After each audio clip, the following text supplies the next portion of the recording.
Hello, hello, hello. Are we live? Are we all live right now?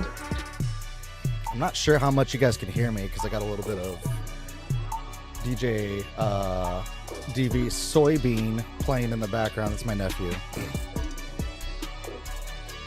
But for anybody that's coming in, please tap the screen. If you are coming in on YouTube, please like, subscribe, share out the YouTube. Let's talk. Let's talk about everything, huh? Let's talk about what we're all arguing about. Just talk about it all. Take a stance and let's discuss. Maybe even debate. Let me see here. I do want to get up my little tiny URL.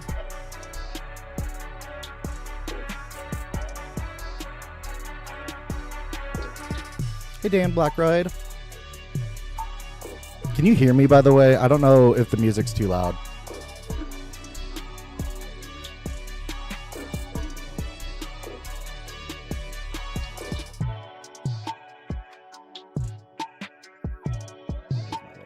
There we are. All right, let's get this party started. How's everybody doing? Anybody up to anything? It is a Monday. Anybody have a good weekend? I am kind of, ready to discuss a little bit after the weekend, especially after everything that happened last week, when it comes to, files being released and different, police that are attacking people or people protesting. There's like a bunch of stuff where like religious leaders are, abusing children and others. So yeah, let's talk about it. What is dividing us the most? Is it money? Is it power? Is it your politics? Is it stubbornness? I don't know. If you are watching and you want to, chime in, you can either join but on TikTok by joining in the little multi-guest feature, or you can go to this tinyurl.com/deconjunk at the top there. That's DECONJUNC. I can get you on the live and we can discuss. Personally, I have opinions. I think that a lot of things divide us. That's why I have this like little quickly made not AI. I did this myself. Scuffle, of like there's like a Republican elephant, there's like a Democratic, there's a little crucifix. Housing, schools. People are really upset about schools. Is that why we're all arguing? Is it because you don't have a good job? Can't get a good job? What's splitting us up? That's what I want to know. If you're watching, please tap the screen. Let's get this live going. Let's get some discussions had. I don't care if you are, against my views or with them. It's kind of why I'm not taking a stance right now. Of course, like I said, I have my own opinion, but I want to know what your opinion is on what divides us the most. This kind of is like a sequel to my last week's topic of why is it both sides, and back it up. So if you think that if it's politics and it's both sides of politics, you got to tell me why. If you think it's, elites, is there a cabal that's like controlling everything, like the New World Order? Let me know and back it up, because I'm going to call you on it. But I do want to talk to somebody and the imagination bullshit. What do you mean by that, Tom?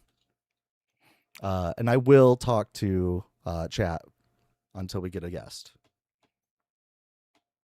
Tom G 369. What do you mean the imagination bull honky?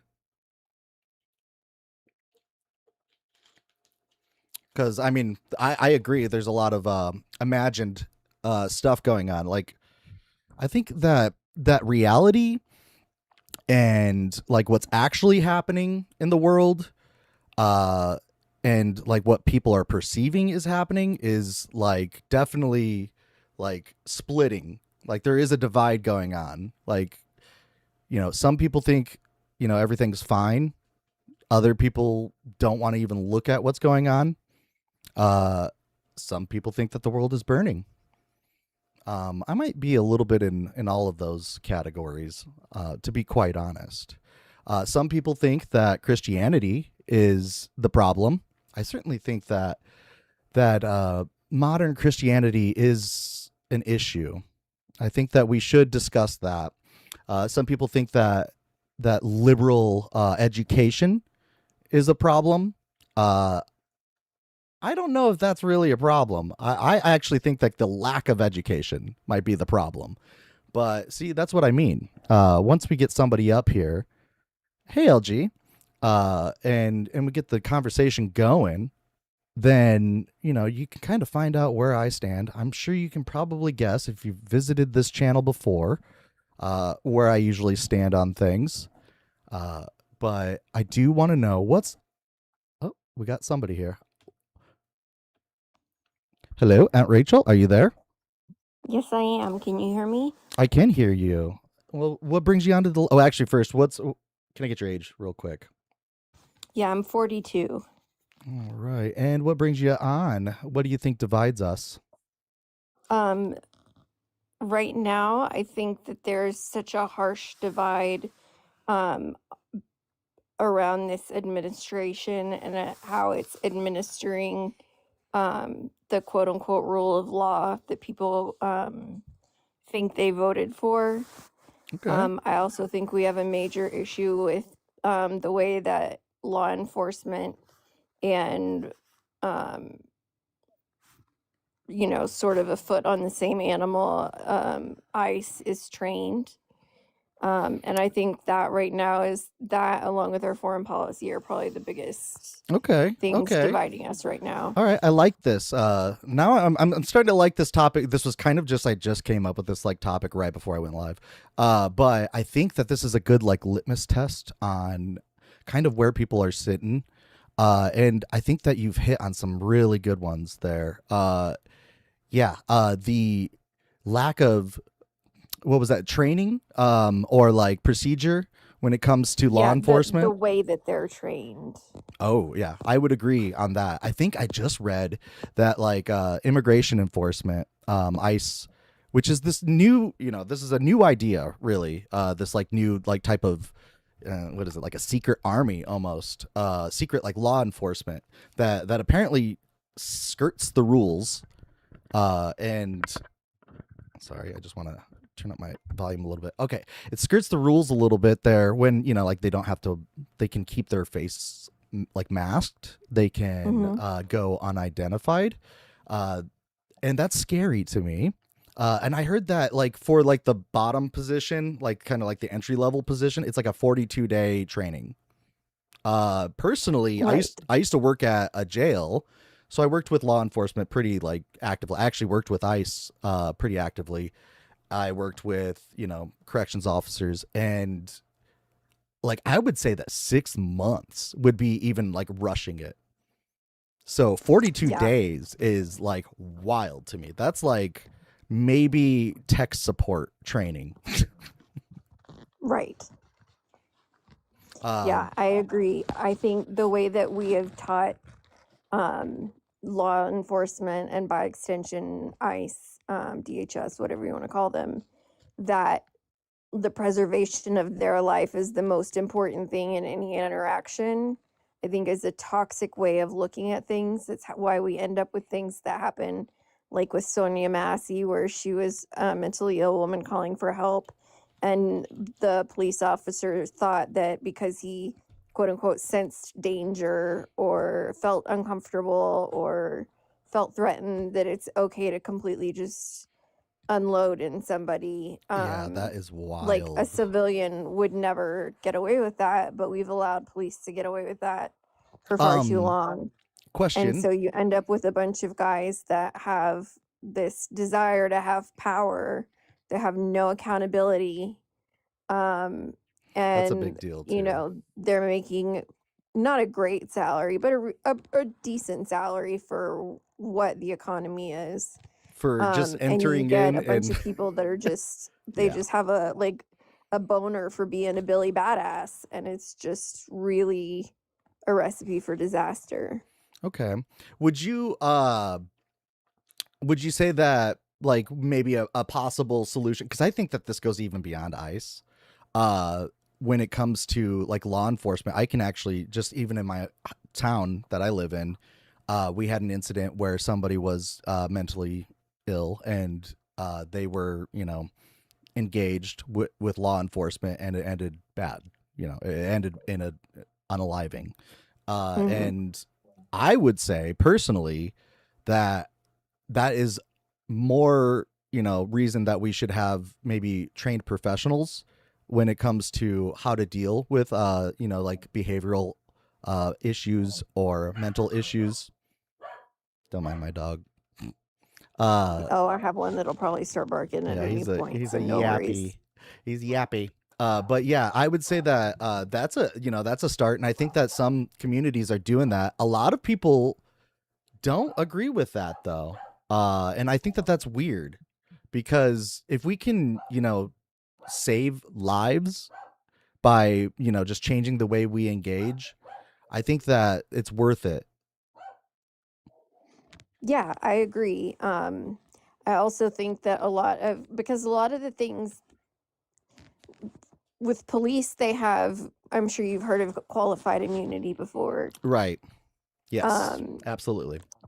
and I think that along with the Terry versus Ohio case, where they've said that it's okay for officers to physically detain people for whatever reason, for their feelings, basically.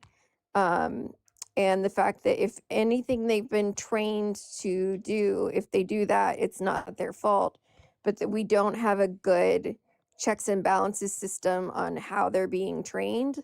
A lot of the time, it's just some guy that's been a cop for 10 years, puts together a power presentation, charges everybody $50, and basically says, hey, if you're afraid, you have carte blanche to do whatever you want. And then now they can say, well, that guy said I could do it.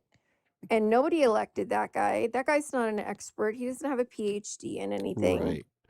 Um, Hold on, actually, and you're hitting on something like so true. Like when I was in training at the jail that I worked at, like it was just one of the sergeants or something. He liked to go to the shooting range a lot, and he was talking about use of force, and basically the end all like lesson was the amount of force that's proper is like whatever force necessary to basically stop anybody from being like harmed, or like anybody harming themselves, like basically to just end the issue, where I don't know if we even need to use force like in all situations.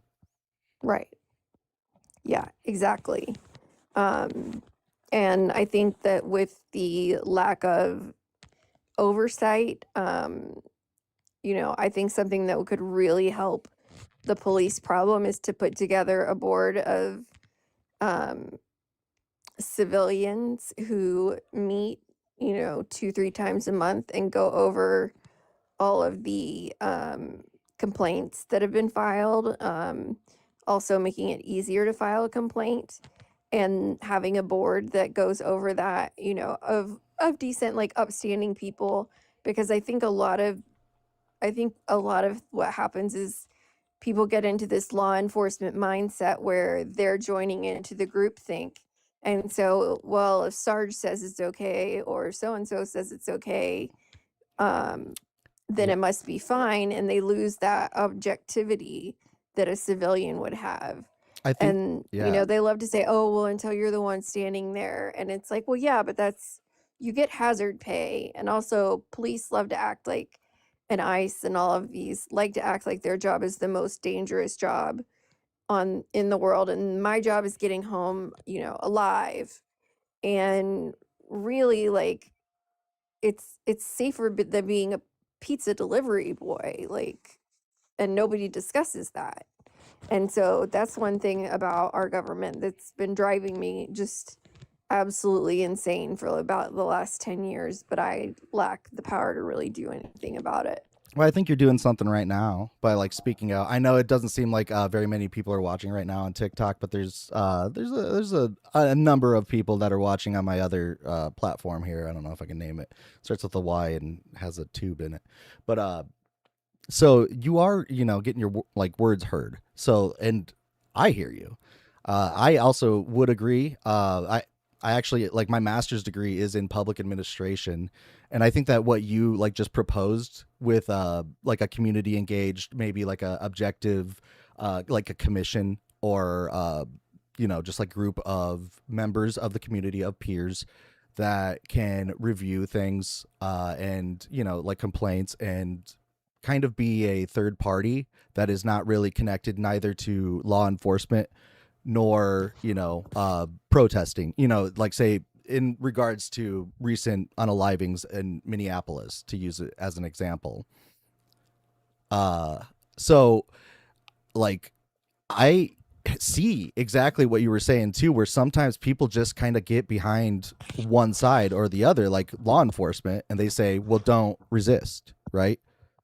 And to me, that sounds wild. Like, just don't Right. resist. To, okay, like, we got to really break this down here. Like, this is, immigration enforcers are unlike identified. They have, maybe it might say like border patrol or police, ICE. They don't really have like a name and badge number that they can give you like normal, like, local law enforcement would do. They are Right. being, like, pumped into a lot of cities right now.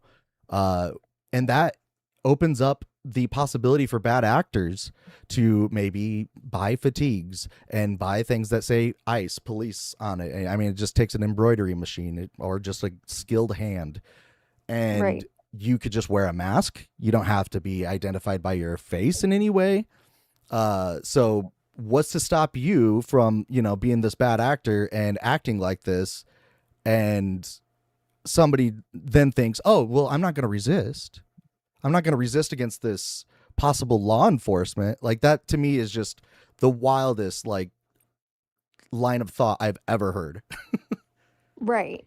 Yeah, and I'm probably coming across like a hardcore leftist, but Right. I'm actually, I'm approaching middle age. I'm from a conservative area in Texas. I don't really have a huge issue with the idea of deportation when it's done fairly and legally Agreed. under the Constitution. Agreed. I just think what we have going on right now, did not vote for Trump, by the way, before anybody accuses me of that. Um, I I would just have think that allowed what we like have maybe going on once now, or twice a vote. Like, I'll allow most people once or twice, but then when they say like all three times, I'm like, yeah, no, I've never voted for him. I just don't like the guy. yeah, He gives me the skivvies. yeah, And yeah, so I know I probably like I'm sure a lot of people are like, "Oh, she's just this like hardcore lefty like drag queen story art." Like that's not the kind of person I am. right. Um and so I think this is an issue that should be pretty bipartisan. Um it shouldn't be that like crazy to think like, hey, maybe this branch of the government that's enormous and has huge not only political but personal power needs a little bit more oversight. You say that in conservative circles, and like my brother-in-law has a brother that's in law enforcement, Mm-hmm. and you know after the I don't know if you remember the mass pew-pewing in Dallas that happened Mm-hmm. after I don't remember which person that was after. I think it was Philando Castile, but I'm not sure. But Yeah. somebody did that and they sent the robot in and all of that. And I had made just kind of a benign comment about like maybe we should evaluate police procedure, and you would have thought that I said, like, we should start curb stomping puppies every Sunday because he's just like, I can't believe you'd say that. My brother's a cop, it's such Mm-hmm. a dangerous job. It's such a dangerous job. And well, you can't really say, like, well, it's not really that dangerous. Like, is it more dangerous than being an electrician? Sure. but you also get paid significantly more. Yeah. Um, You know what and you know so what you're signing I up don't for too. understand why the right specifically is so, pro Second Amendment, pro First Amendment, and yet then when somebody with a badge comes by, they're like, oh, well, just relinquish all of your constitutional rights and just follow along with whatever they say and you'll be fine. Like I that mean, that's so they insane act to that me. way. I don't know if they actually would. Uh Given the situation, if it were to happen. I've actually seen a, kind of a more prominent right wing older millennial uh TikTok creator get arrested, and they resisted. So Yeah. uh it's kind of do what I say, not as I do kind of thing, where I don't really like that kind of double standard or hypocrisy.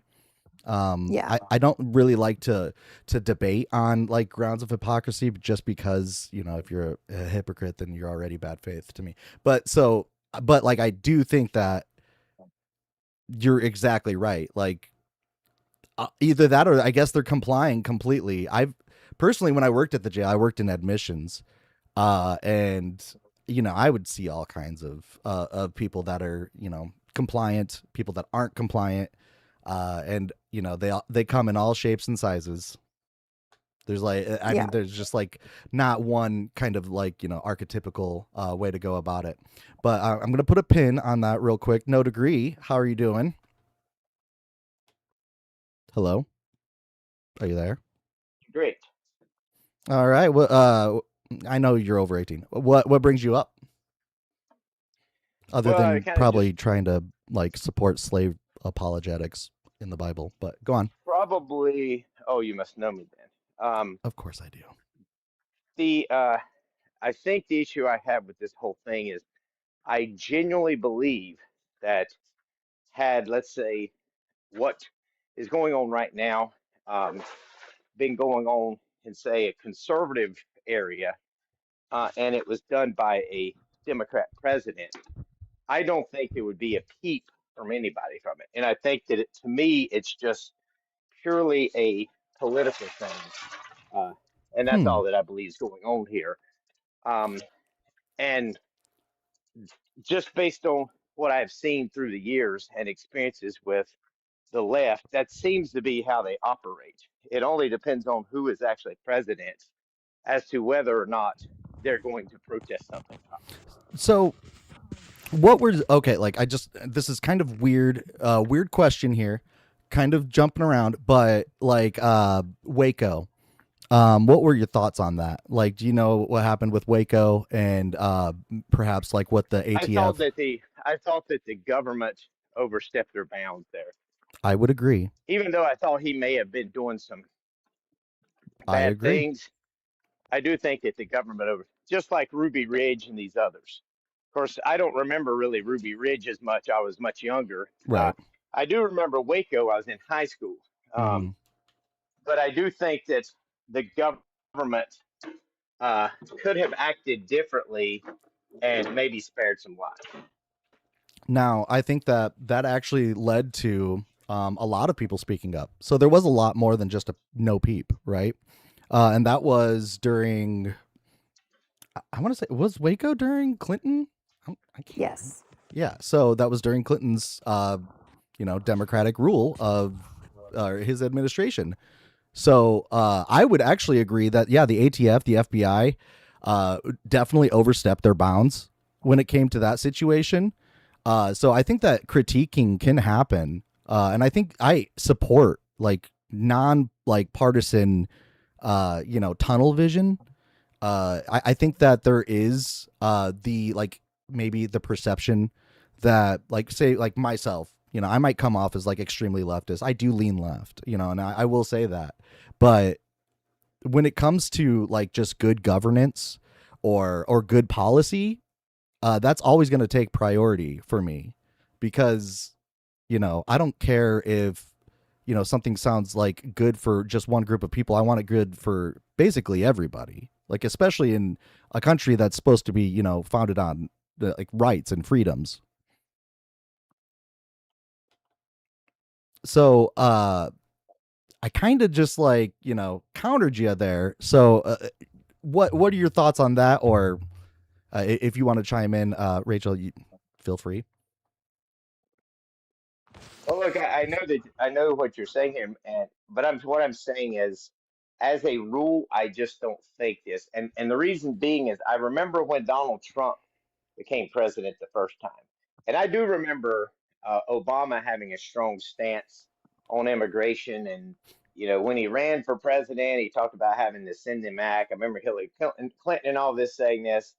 Um, and then I remember when Obama was president, I was not aware that Obama had deported so many people. It just wasn't something that was really talked about during that time period. I actually only found it out relatively recently, in the last Really? probably 2020 or prior, where, Obama was kind of known as deporter in chief.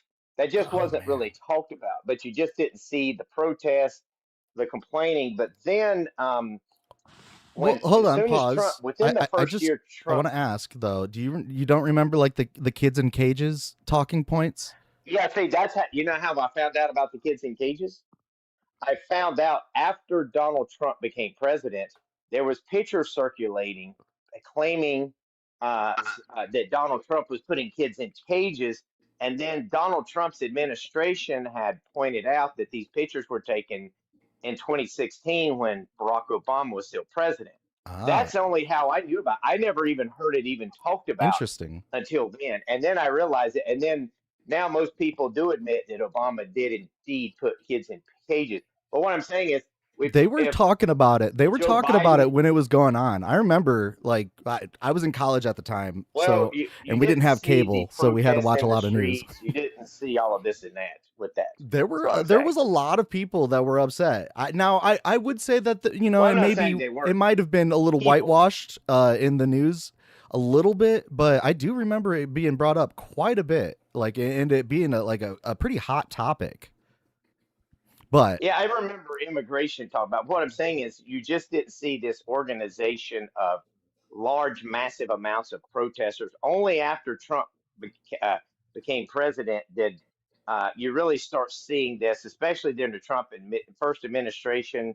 Suddenly, Antifa's out there, BLM's out there, crazy. Now, I do remember BLM prior to that, but Antifa really I was gonna say took off Ferguson during the was during first Trump Obama, administration. like the Ferguson, What's Missouri that? stuff. Like the riots in Ferguson, Missouri. That was during Obama. Yeah, See, and but yeah, BLM, yeah. yeah, But Obama and them would be. It wasn't like it was specifically against Obama. It was against police brutality. That's what it was. Here you have people. This is aimed specifically at Trump's Amini. Trump's got his Gestapo. You didn't hear people saying, "Oh, Obama's got his Gestapo," stuff like it. So what I'm saying is, this massive outcry now seems to be just purely politically motivated for me, and mm. nothing more, because it just didn't see that consistently in those other years. So my Can contention can I there. ask you something? Sorry, Can I ask actually, you let me just verify you real quick. What's your age, just real quick? 65. All right, go ahead and say something. Well, I guess I'm just thinking, I agree with you that we didn't have the protesting like we do now. Um, I don't think though that it's because we gave Obama a pass. I think it's because what we're protesting now is the way it's being done. Is not the fact that we're deporting people, but the way it's being done. Yeah, and let me add a So little Right, the lack of due context. process. Yeah, let me add a little context here. So, like, once again, I used to work at a jail. It was an ICE facility. Like, okay, great. we would hold ICE detainees for the Midwest, and this was during the end of the Obama administration and during the first Trump administration. The way that it would normally go down. Now, don't get me wrong. There were raids. There were raids during Obama. There were raids. Of course. If somebody called it in and said, "Hey, there's 60 people in this house, like it's not safe," raid it, whatever. But the way that it would normally go down is when somebody would get arrested or processed in any way. If their name was ran by police, it would first it would go with the local, like whatever they had to deal with locally. They'd be held, they'd be tried, they'd be sitting out their time, paying their fines, what have you. Then they would run them through immigration, if there's any reason, basically any reason to. A lot of times they would just run it with the NCIS, which is the National Criminal Investigation System or something like that. It basically they run it for any warrants across the nation, and then they would actually put basically a feeler out to ICE and say, hey, is this person following the immigration laws? And then ICE would hold them if they did think that they were, undocumented. So that is how like the Obama administration and even the first Trump administration did it. And we actually deported more people back then. And I feel like it was more peaceful. So I would agree with you. Hold on, I didn't catch your name, I Lori. also heard, forgive me, I don't mean to interrupt. I'm No, you're trying fine. I'm to- done. Okay. I have also heard that Obama, and I don't know, but that Obama deported, not exported, deported a lot more people just as they came across the border. So they would have just crossed illegally. They would not have gone to a station or whatever, a border crossing, and put their name in for asylum and gone through that process. They would simply have crossed the river or whatever it was that they did, and they would catch them and take them back. That was how they deported a lot of people. So anyway, that's the big difference. And I think that what we are protesting is not deportation of people who should be deported, but the way that people are not receiving due process, and the way that we are just messing with and even killing people who are, there's no reason to even be messing with them. It's our rights that we are fighting for, our right to protest, right? And I would add on that a armed people going door to door without identification, without like any sort of warning, that is Gestapo-ish. Like I would say it is aligning with how the Gestapo worked, especially in like post German occupied Poland. If you've ever watched like The Pianist, you'd know what I'm talking about. Okay. Right. Yeah. So Yeah, anyway, I agree. I think it's very different now. Right. Can I tell you why I popped up? What Sure. I wanted to talk Yeah. about? Sure. It might be surprising, but so I was talking with a friend today about the Epstein files that dropped over the weekend or last Friday or whatever it was, and and he was looking on justice.gov, so he was looking in the right place, but he was getting a lot of misinformation from somewhere else, and then going to justice.gov and looking it up, and sure enough, there it was. And it was some really horrific stuff, right? And so I said, no way. This just did not happen. And I'm no fan, okay? Right. Because I was asking him just about Donald Trump. And he said, no, really, it says right here on justice.gov. And so I got on my AI on my phone to kind of cut through it quickly. Right. And what I learned was that there is a huge spreadsheet, at least one huge spreadsheet of mostly anonymous, untrue, quote, tips that they received that they took record of. Okay? Right. This is not true stuff. Well, now This is just I don't How do we I know don't know that, if I want to though? push back on that a little bit. We don't know for a Okay. fact if it's true or not, right? Like, so I That's think it true. is good That's to true. be objective.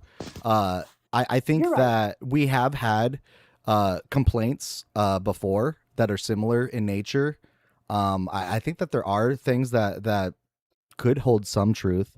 I think that a lot of things have to be taken into account, like false memories, satanic panic, like back in the 90s and 80s. There's a lot of situations that were like, whoa, this is really wild. And a lot of people swore up and down that it was happening, and then it turned out that a lot of it was, kind of manipulated into children's minds.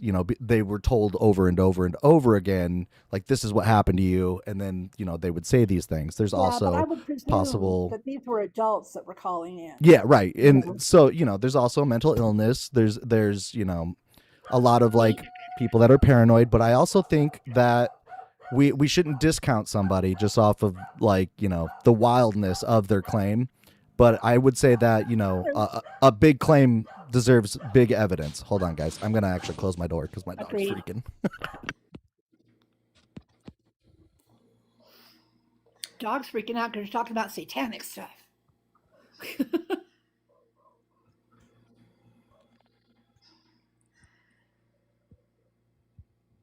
Yeah, I think personally that it's dangerous to just write off all the tips as completely unsubstantiated. Agreed. Sorry about Because that. I don't think that it's necessarily, you know, yes, you're innocent until you're proven guilty, but also just to say, oh, all of these people are clearly lying because that's the guy that I liked, or that's the guy that I voted for, or that's who I align with politically. I think that Well, that's and I a don't. dangerous stance to I have. don't align with him politically by any stretch of the imagination, but I don't think it helps us to take disinformation and spread it. And I see that about to happen. I think we're going to hear, I don't even want to repeat the stuff this guy was telling me. Okay. It was, Yeah, I know unaliving what you're children. It was eating weird eating thing. Yeah, unalived yeah. people. Yeah, it was absolutely crazy pants. And I just, and as soon as he said it to me, and I could believe that our president, our current president, is capable of anything. Right. Okay. But I just went, oh no, honey. If you're going to believe that, like you said earlier, the other lady here on the panel, she said, or maybe it was you, I'm sorry, host, who said, big accusations require big evidence. Right. And I don't think we're going to see any evidence of any of most of these things. Now, there may be in a list, in that huge spreadsheet, there may be some things that are true, but we're going to hear in fact, I'm just going to spread this everywhere I can right now. We're going to hear disinformation on a gigantic level because people are so angry. My friend that was here with me, he said, "Oh my gosh, Lori, do you know what it says here?" And he wanted me to believe what he was telling me. And he's a good guy. But I think you have media to look through it. literacy, well, I guess not just media literacy. I mean, this is sort of media literacy, right? So I think that Yeah. it's very, very sensitive, and that we do need to practice very good research skills, or the ability to not be too swayed on allegations alone. I think that there is the court of public opinion that happens. Oh, and no degree, don't you leave. I definitely want to talk to you about some of the stuff you're saying in the chat. But I think Oh, that sorry. no, you're fine. I think that when allegations like that come up, I think that all allegations should be considered basically as true. I want people to be believed, but I want them to be Yes. confirmed, right? So I don't want to just like immediately dismiss or invalidate anything, no matter how wild it is, Agreed. without like some sort of basic uh, reason of doubt, or it has to be beyond a reason of doubt, basically, like a reasonable doubt. I mean, so when There's things plenty like out there that is true. That's yeah, if horrifying. it could have happened a different way, I mean, I've heard so many wild things, guys. Like, and this kind of might wrap into what No Degree was talking about. So, Obama with the kids in cages, and I remember like the Biden, there was like, what was it, like 300,000 kids that were like missing. I think there was a large amount of kids that were split from their parents, Yeah. that they Right. did have documented, but there wasn't much more information on that other than the claim itself. So with that, it just becomes a claim to me. I would like to see like the actual, data, the observations that are going on, the methods that they're doing it. I think that that's fair. And I think that we should be very careful, just as Americans, as members of a human society here, that we Yes. shouldn't run with things, but also I think we should take claims and allegations pretty seriously, especially when it comes to like SA, because Yeah. not I don't I guess I can't reason why somebody would come forward and put themselves in that position. But I I do. would I mean, be like, other than maybe to like destroy somebody's character, I guess. But it just I would be much more willing to trust the you're a account little of you're a little someone. muffled. I don't know what happened. Did your finger get over the mic? Someplace I put my finger that gets screwed up. Is that better? Yep. Okay. Um, so I would be much more likely to trust the account of someone who said this happened to me. And then I would say, okay, all right, tell me what happened to you. But Okay. when someone says, this happened, you know, maybe like I was on that boat when that happened, or but it didn't happen to me. Hmm. I just think I have less trust for that one. Right. First hand But I accounts, agree second that hand we have to accounts. believe Yeah. people. And they can't investigate every one of those things. I can't. They can't. But maybe they will. Maybe they will. I don't know. But some of them, as my friend was listing these things to me, I was like, "Oh, honey, no, no." Not only is that horrifying, but that is so far beyond what we already know in our bones that happened. We already know, even um, we are not finding any evidence against Trump except by association. But still, we all know in our bones, Hmm. I do anyway. Um, so anyway, I'm going to get off and so you can talk to some other people, but I I feel like I appreciate just want that. to No, thank you, jump up and Lori. talk I to people really about that. appreciate you coming up, and I think that what you said is important, and I think that what the discussion that came from it is also very important to share with Yes, everybody. So thank you. absolutely. All right, All right. Thank you. I'm gonna drop you. All right. No degree. So you think that everybody protesting in Minneapolis is a pawn of what exactly? I said not all of them, but I think the vast majority are just political pawns being used for the Democrat Party at their advantage. I think that Do you because think they're I just paid? like I said, yeah, I think a lot of them are. I don't know how many, probably what percentage, but there has been. Um, they did. I have seen videos of U-Haul. They vans handing out signs, kind of like an organized protest, as if they come out of town. Buses, there have been people saying that they've seen buses coming in, protesters getting off the bus and stuff. So yeah, I do believe there are some of those, and then they just get that just kind of helps motivate the Democrats around the area to join, as if they kind of think that this is some sort of organic protest against the You don't think it oppression of ICE or something. you don't think it could possibly be like the videos that are coming out? I personally, like, so here's my take on it. I think that people documenting what's going on with video is like one of the most valuable things that we have in our current like technological age. I think that these people, the ICE agents, aren't wearing body cams.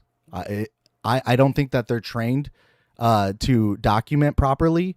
When I worked at the jail, once again, if like pepper spray ever got introduced, even like anybody around that was like watching or was part of it or anything, like if an incident happened, had to write a report because some things aren't caught on camera. And then you have all of these official reports, who, what, when, where, why, and everybody is documenting it. And like then they have like they I can't remember, it was like the Office of Public Responsibility or something like that, OPR, would go over these reports and then they would probably converse either with another. They would maybe even grab a third party if they had to, like people that are peers, have them read the reports, and they would then kind of figure things out. I don't think that's happening. Like with these immigration enforcers, it sounds to me like the only accountability that's coming out of all of this is because people are like watching them, and this is like, who's policing the police, right? So I think that I would there's ask also, who's policing the protesters? It doesn't seem like they But have the why anybody do police. the really protesters policing need them. to be policed? I I mean, mean, I've seen some videos of what they've been doing. I mean, Such do y'all as, think that I saw a video yesterday of a person showing what had happened, what protesters had done in Minneapolis, where they went down the street and busted every single window of every single car parked on the side there. And it's well known in Minneapolis that the police is not really active or present. So these protesters do kind of get to do what they want. So, yeah, I mean, I don't have a problem with people protesting. What I have a problem with is protesters being allowed to do some of what they do without consequence. did you just see And that's kind of but where I have do you think they would be reacting in such a violent manner if we hadn't had all of the problems with law enforcement and DHS unaliving people that we've had? yeah, personally I think like seeing the So videos. yeah, I so actually think they Hold, would. effectively, guest, you hold I on don't there think it would matter. one I'm second. sorry, I can't hear two people Sorry, talking yeah. at once. Pause, everybody. All right, Jamie. 1 second there. I just want to respond with Rachel here, and with no degree. I would agree that what brings out a lot of people protesting is seeing things like on video that looks like injustice. But beyond that, you guys can discuss. Jamie, if you could just hold on. Once we get a moment, I just gotta verify you or validate you for TikTok purposes. Go And for get it, your, man. well, actually, let's quickly. What's your age, real quick? Age 72, great state of California, Kamala Harris. Oh, And okay. I just have one thing to say. Donald Trump started all this shit. He started, he is a bad president. And you guys, quit blaming the protesters. God, I'm This so is what I fucking, and call a I didn't political hear, con right here. I hear nothing of broken windows like that in Minneapolis. Nothing. You're not going to hear it. That's the point. Well, if you didn't Well, hear about it, I I mean, guess it there's couldn't to have me, you happened, just made right? it up, there's man. local people who You will just put made it this up. on That's all you TikTok did. One or at a other time, everybody, places, please. but the media will not tell you about this because it doesn't look good. But You're full of shit, going down man. and saying, look at Don't these. lie. Don't lie. You're lying. I see no evidence for that. Look, if you don't believe me, that's one thing. But this is why I I don't don't believe you. trust the media, and I don't trust it because there are people out You know there who I don't on the trust? I streets don't who are trust independent, Jamie, I do want who are giving undocumented. different stories one than at a what time, everybody. the mainstream media do. So, You And wipe your no mouth a degree, lot. You can I offer ask you no a and facts going question? at down and all. You busting offer windows no doesn't facts. seem to make sense to me. All right, You offer everybody no pause. facts at Jamie, all. I'll let you respond, and then I'll let you ask your question, okay, Rachel? There are no facts at all that says that happened. I've Well, let me seen a ask you lot of. this, Jamie. Did you Don't interrupt did him, you I see please. saw the a lot people of Please. busting? broken Did you see windows. the Hold You know on, people he where I wasn't saw. done. No degree. Please don't You know interrupt. where I saw a lot of broken windows, pal? Was by ICE agents dragging young mothers out of their cars. I've Why seen What don't you that about the talk too. about hotel where that? the ICE agents live? You see that? Oh fuck. I've The seen hotel. video Wrong in You our of. see, country you right see now where is they Donald busted J. through Trump. where the ICE agents were staying, or at least they thought and bashed in the Oh, windows fuck and were off. trying to You get don't in. know what you're talking about. Do you think that Ooh. that's appropriate for protesters I do to want to do? back up. I have seen footage of a hotel. It was not all windows. It was one window did look like it got spray painted and like maybe had like a rock or something thrown through it, but it was not like the whole like front of the building. It was Yeah. probably maybe The only one broken one windows person I've got a seen little are out of from ICE That's hand. okay, you agents. think? The only broken windows No, I've it's not seen okay. are from ICE agents. Let's just be clear about that. So, to the guy that right below me, when you come on these telecasts, you should have facts. You have no facts. You just have conjecture. That doesn't work anymore in the I United say the States. same thing about Democrats you. are on to you, and this fall, MAGA's going down, That's what man. they say every time a Republican is president, Oh, right? fuck off. Tired of that shit. Or at least every Okay, time Donald Trump is president. may I go Yes, now? Rachel, you can go. Okay, first of all, I wanted to point out that Jamie is was retreating to ad hominem Right. And attacks, and I that want to keep shows this civil. a lack of a basis Hmm. of information. Um, but I wanted to ask No Degrees,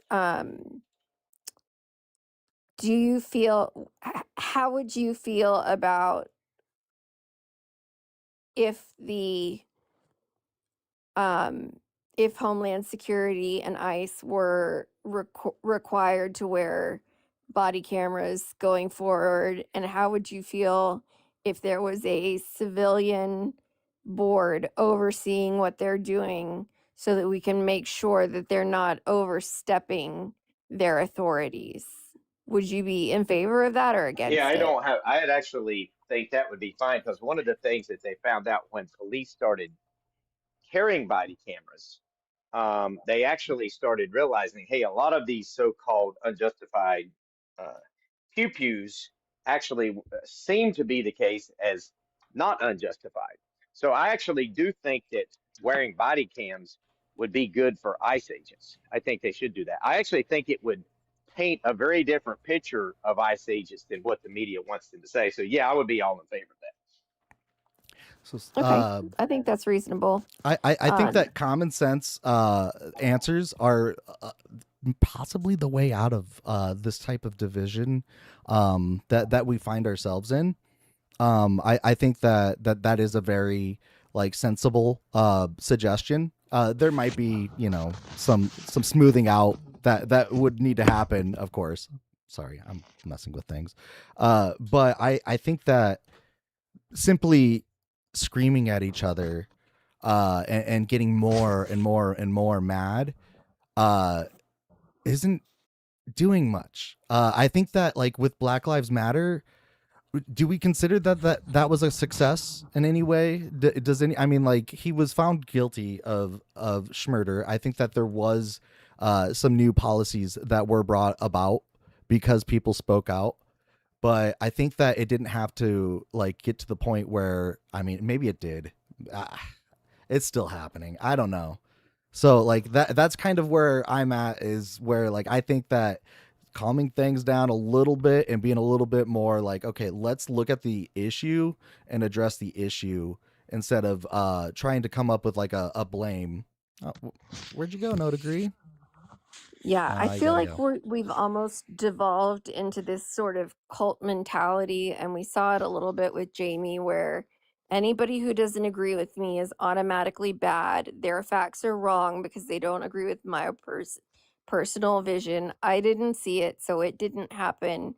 And that happens in both parties, right? Like Right. I would agree. I've seen that with my super like MAGA brother, and I've seen the opposite with my, transgender sister that just absolutely hates everything to do with anything even remotely Republican or religious or anything like that.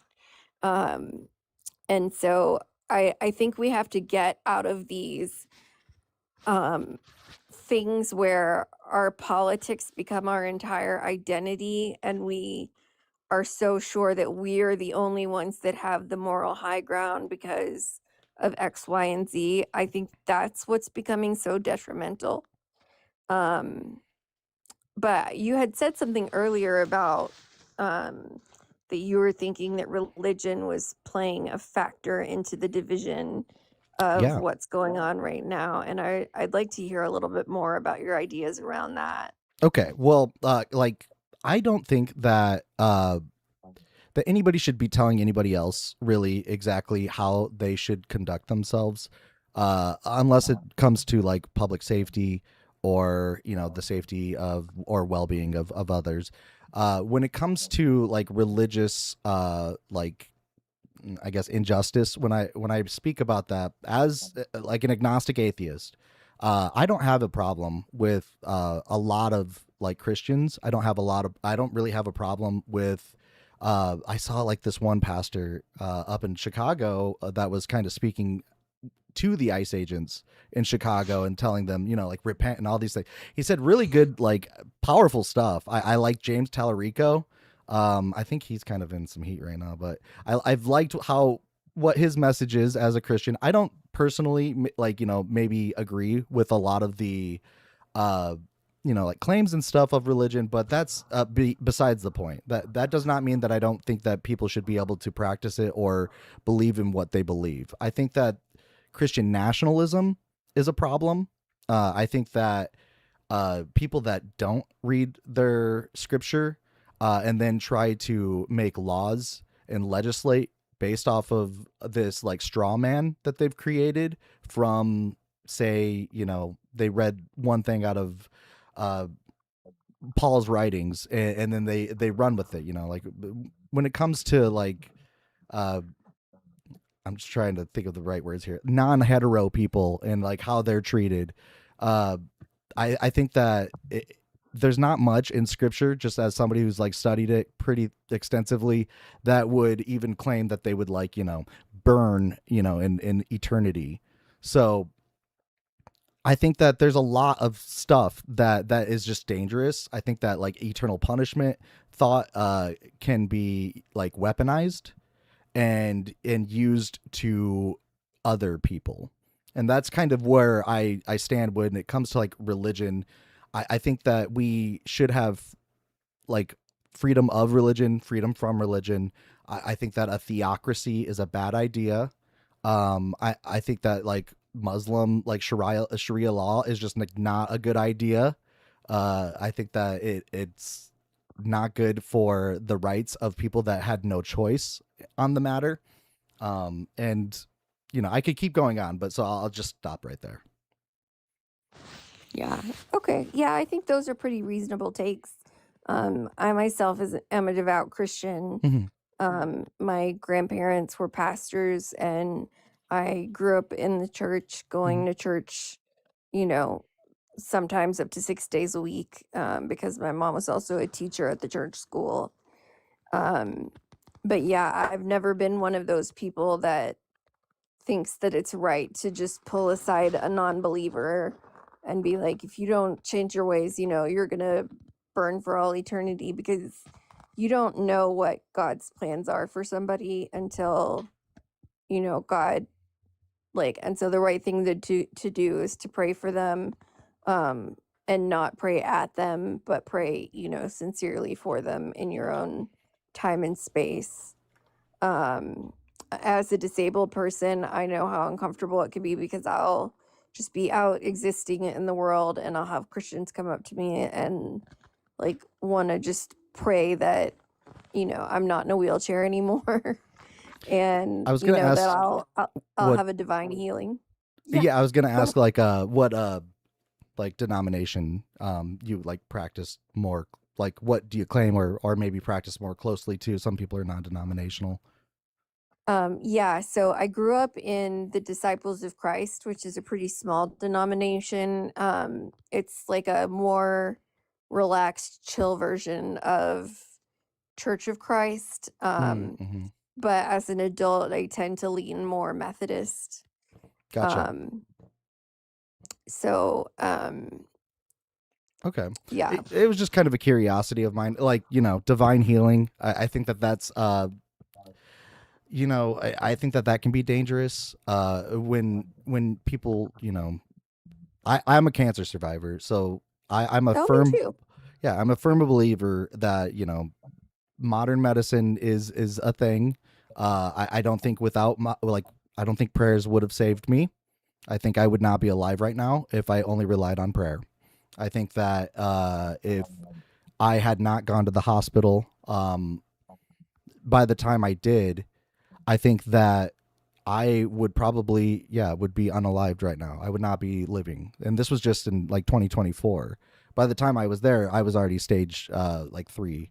And Oh, like wow. I've had it, and it's just Do you mind crazy. disclosing what kind you had? Testicular cancer. Okay. It was bilateral, and it had actually moved up to what they call like the retroperitoneum, which is Yeah, along the aorta, where lymph nodes turn into tumors. And I right. had to get what they call an RPLND, which is a 14-inch incision, and they have to open you up and literally like old school cut it out of you. Luckily, though, I didn't have to do chemo. because I heard, Oh, yeah, that I, is I nice. just, and my mom just got done doing chemo for her lymphoma that she just got diagnosed with. She just finished that in January, early January. And yeah, man, it's just chemo's rough. And I think that modern medicine is very important. I just don't think that if you know, only relied on prayer, that you would have very good chances when you learn fighting things like this. And I would say that, you know, that's dangerous. Yeah. So my experience is a little different. I was 25 and I was diagnosed with metastatic Ewing sarcoma of the pelvis. Okay. And so my initial oncologist came into my room while I was getting my first chemo, and my chemo was like really hardcore, so it had to be done inpatient.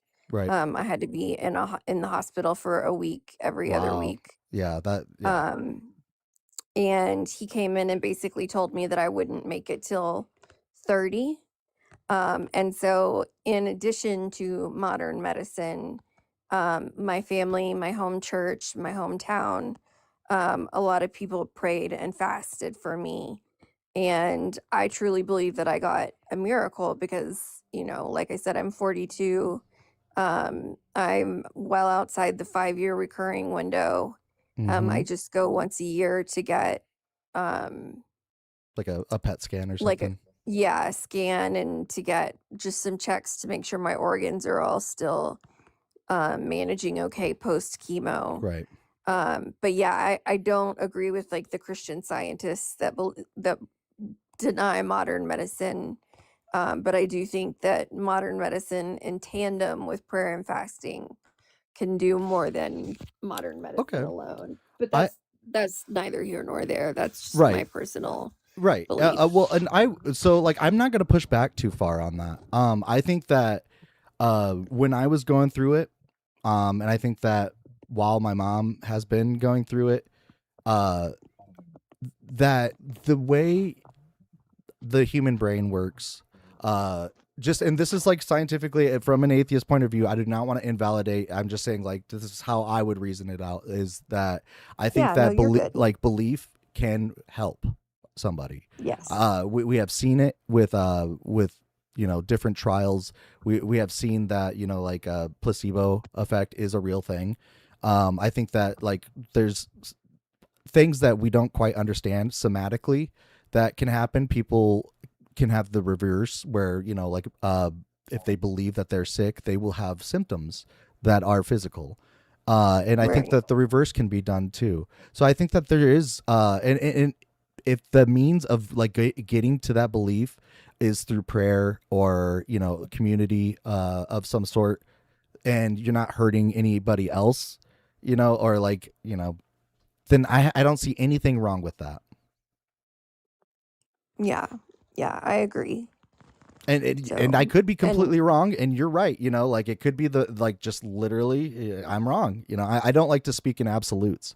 So my yeah. my kind of thing is, the reasonable doubt. Like, could there be an explanation, kind of like a Sherlock Holmesy kind of way, where Yeah. I like to rule out kind of all like real world possibilities before I weigh any kind of supernatural.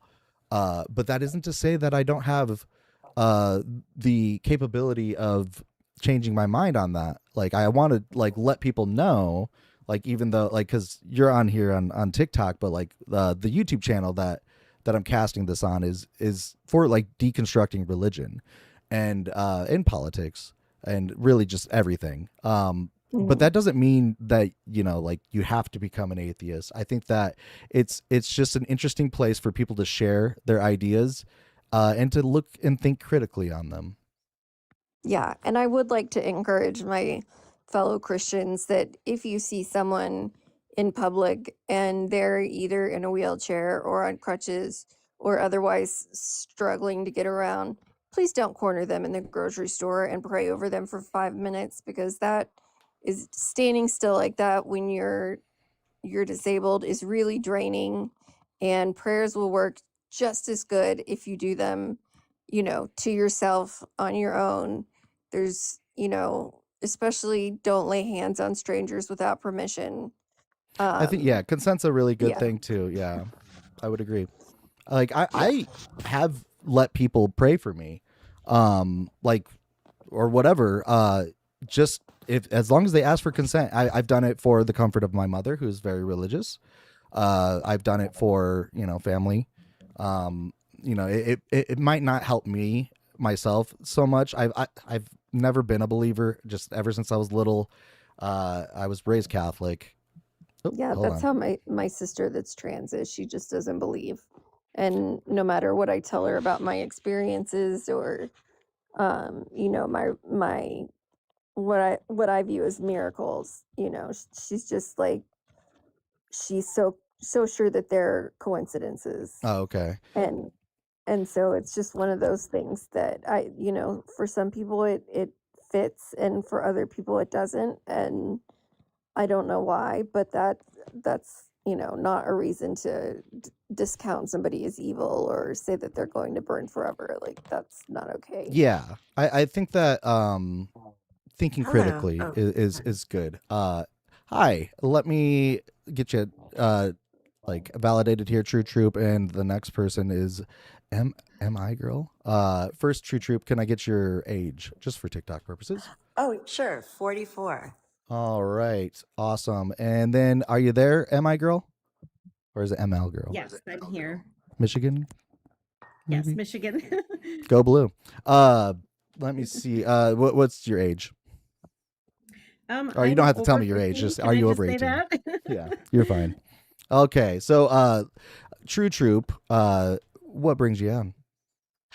Well, I was just scrolling through Mhm. and it caught my interest. I did listen very intently to what you both were saying. And so, you know, um, it evolved my perspective or of the things that I'd put forward. I know that a lot of lives these days want like an op, Mhm. and I also didn't see anything about atheism toward the end. So it's kind of up to you because I want to be a respectful guest. I took some notes on things that were being said, but originally I was going to say, I think what divides us is language. I think the usage of language we take for granted to a certain extent, and that everything's perspective. But, whenever we're under the umbrella of a monopolized media, even the way our spirits or our ego understands our spirit can shift. And I think that plays into everything that was being said. Okay. But that's very vague and doesn't give much. So Well, I'll see let me if, try and yeah, distill if I can. So I because I could think give you my background too, whatever sure. you would. Yeah. What's your background? Oh, okay. Well, so my mom was adopted. All of my aunts and uncles were all adopted into a wealthy family. But then my mom kind of rebelled. She ran away. She married a Christian man. Mhm. Whose family was like Irish Scottish, had come over kind of at the very beginning creation of America, the early immigrants for, Gotcha. elements of defense. And then they were together for 5 years. She just kind of left him and went back to everything she knew. Married a Jewish doctor, and I was raised Jewish. And so Okay. they talk about the identified patient, and I think that sometimes media puts us collectively in a position to feel like there's something wrong with us, so that we have to identify outside of just our own personal human being. But something that, and I've always been a deep thinker, but my mom did 23andMe like 4 years ago, and we've been estranged for a bit. We talk here and there. I kind of didn't want the lifestyle they wanted for me, but she finds out she's basically like British Isles, like Viking. And so all of a sudden, I find out I'm 100% across the board, like Scottish and Viking. And everything about me begins to make sense, even to the point that my dad was Mediterranean and we were eating fish and low-fat food, and I was training to be a top-ranked tennis player and needed meat and fat. So when I think about what divides us, I think about language. I think Okay. about immigration and culture, but I think about ancestry and DNA and how do we create equity and equality at the same time when we don't all know where we came from, and why are we taught not to seek that out as if it's a means of health? I think okay. So I think that like a sense of self is a very big thing that people can be divided on. I think that language in multiple ways here, like the use of language that may be the like say you're not English speaking like as your first Right, language. exactly. Or cultural things like I heard like Americans tend to lean in more than Mhm. others, you know, and Mhm. all the, but you said something about when you guys were talking about like cancer and healing, you said some, you know, somatically, things can Mhm. affect you somatically. And since I already had in my head about language, I was thinking semantically, Oh, gotcha. right? And like Yeah. all these different S- resonances. Like my dog was really dying. I got down on my knees, prayed for him. His bleeding tumor that he'd had for 3 months did go away. I've had so many synchronicities that I've always known there's something going. I don't think I'll try to stay on too long, but I also like for me, I've always believed in God, but I never really thought people thought it was a man in the sky. mm. Like, I think it's the elements of creation, the kind of sacred geometrical electromagnetics. And do atheists, but I think science doesn't always get it right. So I also wonder where atheists, because you're having this open conversation, like, but perspective based, maybe more of us agree with each other than we think So because okay. of language and words. Yeah, I okay. So like back to the language just real quick. So I think that language is a very important thing because we don't always have the perfect word for things. Like example that you just showed, like what does God mean? You know, like what do you picture? And like I've thought about But having you, that as like sorry, a I'm not background. even interrupting, but just to fit it in, you had said something about supernatural. And a friend of Mhm. mine once told me that when we finally got the printing press and we were able to write down more about the sciences, which became part of our economy, Mhm. because so many people didn't really have an understanding, supernatural just became anything that's like non-gravity, non-earth Mm. biology based. It was never meant to become mystical. Sorry, continue. Right. So actually, like I think that the word supernatural to me, just like as a skeptic, I don't want to be a skeptic either. Like Right, I want right. everybody to know, like I don't want to be a skeptic. I can't help it. But You know, I like have I think this it's a funny nonsense idea. term actually. Like the I word agree with you. supernatural. I think that if something exists, it's now natural. I came up with a name for a book, but just as like, you know how they say empiricism, because that's the Mm-hmm. practice of like we could call a Experiment. book called Empire of Sism. Yeah. Nice. I like Well, that. because you have balance and then you have alignment. And this is what I mean. Are they slowly manipulating us to two different sides as opposed to aligning us with that So same energy? that's kind of where And I want to who's lead they? in. Yeah, right. And I want to lead into like what you said about media and language. Mhm, Have you ever mhm. heard of like Noam Chomsky's I love Noam Chomsky. like Linguistics. yeah, well, Yeah, he's, manufacturing consent is more yep, kind yep, of like yep, what I was leaning towards. yep. And like I don't know, panel, if you are aware of like what I mean by the term manufacturing consent, um, or if Not really anybody It's would all, I like familiar to. with mean, it. verbatim kind of, but yeah. So manufacturing consent is like when stuff is presented to you in the media. In one way is like how when an incident happens, like for instance with law enforcement, a lot of times the news in America will word it as like an incident with an officer ended in an unaliving. And it could be like that the officer did it. It could be that the officer unalived. But most of the time it does lean towards kind of backing the law enforcement. And Or just to catch a headline, like they did that. They right, keep doing that with the Koberger stuff. Today they said twisted reason for the only male he killed. But the right. only real point they were making is that he got off on killing the females.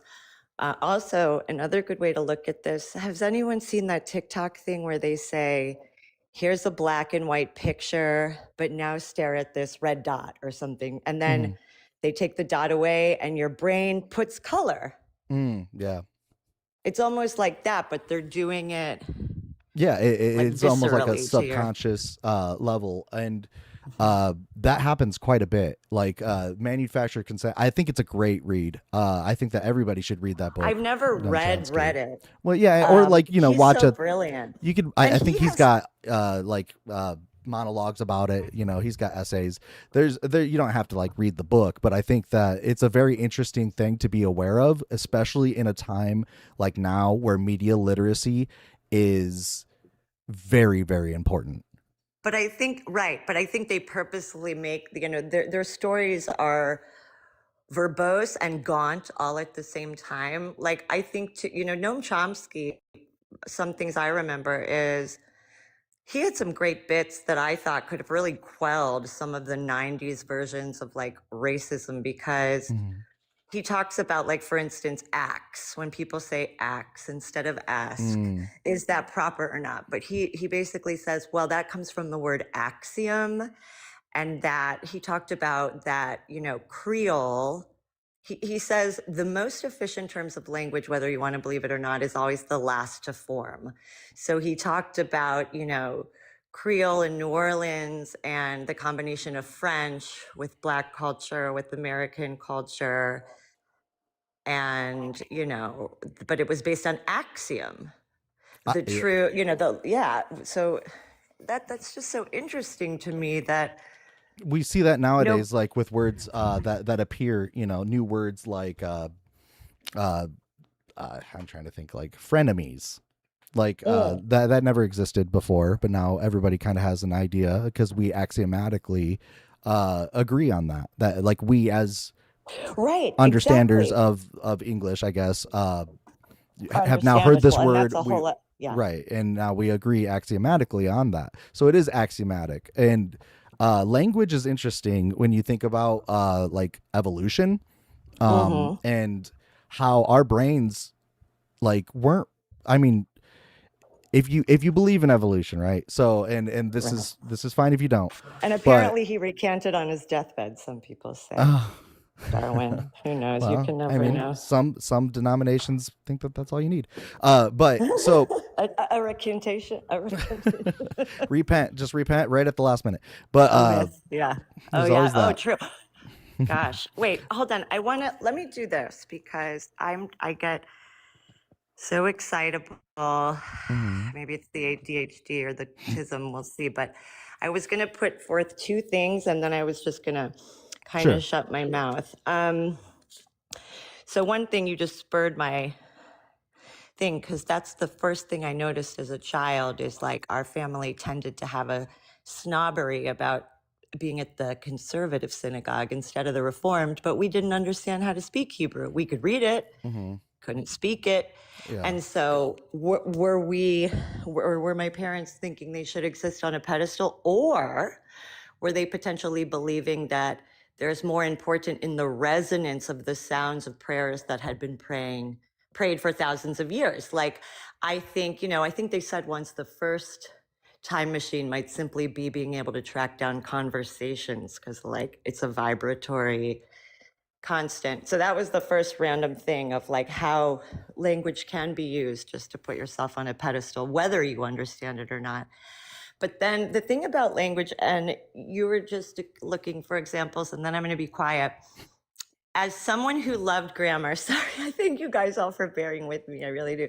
I think it's interesting. Keep going. Stay woke. The second I heard it, I remember thinking, well, that's something, isn't it? Like, and for weeks, it kind of was in my head. And then finally one day I was like, okay, F it, I'm doing it. I went onto the Google and I was like, okay, what's stay, what's woke? Because when you boil it down, it's kind of like I remembered it once, and anyone in the audience or any grammar teachers, it's like a past participle perfect infinitive. It's like all these grammar terms that really do not work together, because it's kind of saying, you think it's saying stay woke, but when you're already it's kind of telling you to Yeah, if you've already woke up, then how do you stay? then Yeah, right, I don't get what you're evolve saying. past this point or accept, Grammatically, yeah, yeah, it right. can bother And certain I people. thought that Yeah, was I an can see that. issue. Like, I remember thinking that's a low key manipulation right there. And then you just started hearing it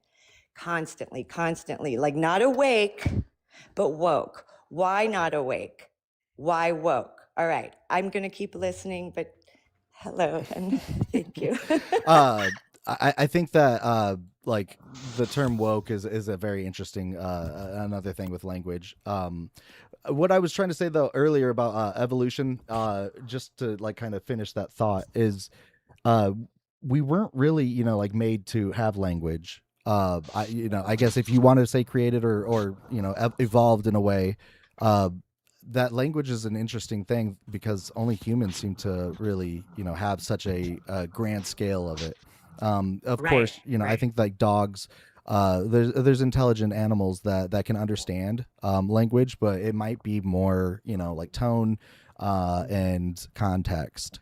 And I think that there's things that we can kind of get lost in, like definitions and trying to define things, trying to create axioms that Did aren't you there. major in anything, if you mind me asking, like what you're, or His, even as a kid, like what you, history, and I have a master's in public administration, but I like a bit of a just a nerd, I guess. what are your thoughts? No, I love knowing what they said was said, but what were your thoughts on history? Because they say it's written by the winners, but there's another one that says it's Mm. agreed upon past or something. Yeah, there's a term, historiography, where it is actually like the ability to kind of critically look at history and see. And I think I support people to question certain things and to, you know, try and back things up. I think that there's a lot of history that is lost to us, and you know, some of it is written by the winners. Actually, it's funny because I think the person that came up with that term was one of like he was part of like a country that actually lost or like one of the first, like it was something like that, like where one of the first historians was actually like from a country that was not considered like a winner. And so it's interesting because, you know, that it's not true always, you know, sometimes it's just Right. whatever makes it out of, you know, say time Well, or can I just go on a limb and then disaster. ask you a really strange question? I don't want to, because Sure, and then everybody, we'll so kind of we'll give somebody else some more time or definitely. the ability. Okay. No, definitely. I'm cleaning the garage too, so I shouldn't have called. You know, Nazism and fascism, it's thrown around a lot lately as a word. Mm-hmm. And something I do, like I'll meet anybody who has something to say. Like I would like, you know, sorry, that's probably not seeming true because I've been interrupting, but if somebody seems crazy, like I'll really listen to what they have to say and why, you know? Mm-hmm. And I've noticed that there's this mix of like, you know, everybody will go too far with one thing, right? Like I met this flat earther one day, and what I really took from it is there are a lot of things we take for granted, right? Mm-hmm. Just period, point blank, right? I didn't argue with the guy, but I was like, well, there are a lot of things that we take for granted that we haven't seen with our own two eyes. This is neither here nor there, but this person was like super abrasive, and they knew I was a Jew. Well, they knew I'd left my family because of all the lies of the adoptions, but what is up with he that told me to shut my correlation? Jew mouth. Yeah, what's up with He the told me to shut correlation my of Jew mouth. Well, anti-Semitism so and basically, flat Earth? But I mean, that's I don't know. neither No, here nor just there. extreme, I Yeah, think. that's a But thing. anyway, you know, from a history standpoint, this guy said half the people died in the Holocaust because somebody else cut off their pharmacy supply. And I never knew if that was true. And I don't think things like that would be covered in history, but it reminded me of, you know, what There we are see going the on. Holocaust was very well documented. Like it's one of the like I mean, No, but did any of it have to happen with this stretch? I think supply routes is something none of us realize the importance of. All right, I'm I see muting what you're saying. myself. So like But lack of resources. Okay, I can kind of go on.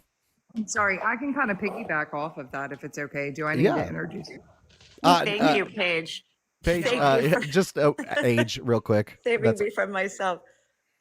So some of the things that you had stated or whatever, I think is incorrect when it comes to like as a linguist, right? And in regards to like, I don't know, and I'm going to defend only because I am from South Louisiana. Obviously, I can code switch. I can have an accent if I want or if I don't, right? But you know, statistically, for the past 80 years, the United States has been more. And I'm speaking towards your prompt, and then I'll get back to that. You know, I feel like what is dividing the United States the most at this time is because statistically, for the past 80 years, like I said, we have been diverting funds from our educational system into our military forces, which once again, we see that, right? And we have a redistricting currently in the state of Louisiana. I'm so sorry, I'm dying of parchment over here. So, anyway, I feel statistically, you. I'm like a drink goblin. I have like all kinds of drinks next week. But yeah, me too, me too. So, all right. So, currently, you know, we have a redistrict. It's in federal courts right now. It was passed here, you know, but hello, I lost you. Oh no. I got a call. Oh. I'm so sorry. Okay, you're fine. So, yeah. So, it's a District 5 shaped like a snake, which absolutely, it is an absolute snake, right? Because demographically, we really are more blue. But they rezoned us, of course. But when did they rezone us? Because of Plessy versus Ferguson. It goes back that far, right? And, you know, we just talked about Nazis. I've got so much information right here, only because Louisiana is kind of the staple for the civil rights movement. But not only is it the staple for the civil rights movement, but also the Nazi movement. Really? Because yeah, Plessy versus Ferguson, and Hitler was fascinated with the Jim Crow laws. Jim Crow laws were brought forth because of Louisiana, and South Louisiana doesn't get credit for a lot of this because Martin Luther King even was fascinated by the way we had our civil rights movement here. That's how I think intelligent people like to understand how we're manipulated too. Cool. All right, I'm listening. That is where I think the divide comes in, is because we continually, in the history of our country, we're coming up on our 250th anniversary, and all we do is divert funds from education to military because it's more important to have capitalism and to fund rich people's pockets continually than what it is to educate our people, because, you know, the dumber you are, the easier you are to control. The same thing with misogynistic white men, right? And I'm not trying to be like a hater on white men or anything like that. Do you ever wonder if misogynistic men needed to be if our country's not fluid enough, but it's not about gay or straight, it's just the lack of. I can think of, and you sound like you might, and I'm most of the misogynists I know were like wanted to be rich and famous, but not willing to be gay yet. Go ahead. Yeah. So I think of like my particular generation, right? And I like to think of it in terms of this. And how old were you? Sorry, I'm asking because I'm 44, but I'm 44 as well. Oh, yeah. Cool. So I was pretty good, but I told you I'm a linguist, so there's a little bit. Yeah. My dad wouldn't let me. Okay. Well, I have like multiple degrees, but the reason why I did that was because, once again, I am from South Louisiana, so like it just intrigued me. So anyway, where was I going with this? You were saying the Nazi Ferguson thing. Oh, well, that's neither here nor there. And then Martin Luther, and then I interrupted. Martin Luther, I'm so sorry. yeah, no. Not Martin Luther, the theses, but Martin Luther King, yeah. Well, Martin Luther King He was figuring it out. The Jim Crow laws. Yeah, but I think I moved past that. Like, hadn't I talked a little past that? I'm so like, oh my Lord, now I really am lost. No, you're not. I got you lost. It's my fault. I apologize. No, it's okay. Oh, misogyny. There you go. Oh, yeah. Misogyny in our particular generation, which we are right now the highest voting caucus, right? Mm-hmm. Because our age group are people that are more as. Oh, I think she got a call again. Oh gosh, she's so famous. I'm muting. in aspect to like us being the people that are woke, which I think that is more of, I think the term came from like speaking in bumper sticker, right? So some Right. of the people that go on, you got to speak in bumper sticker for people to understand you. And I think that's where the woke term came from, Okay. just something catchy, right? Don't they Catchy. suggest that Marxism is a little secular and redundant, like not redundant, but because, sorry, I think like I get so interested. I heard some guy talking about nitrates and phosphorus the other day. He had a live, and I was like, what are these people talking about? Because I became interested in like transnational banking cartels, like right I don't before. mean to speak over you. Hold on one second. I just want to say that nope. And all of your numbers or whatever. I'm not a liberal. I'm not a liberal whatsoever. Oh. So I don't know where you're coming from with that. Yeah. Oh, Okay. somebody like commenting. I think they're talking about the prompt. Oh, they're talking. Oh, okay. Okay. But I heard But this guy nope. saying that post-labor allows us to get any resources we want, but that it requires socialism. And the guy was saying our military is socialist because the taxpayer pays for it. I was getting all confused, but they were basically saying nitrates and phosphorus are the reason that we started with all of our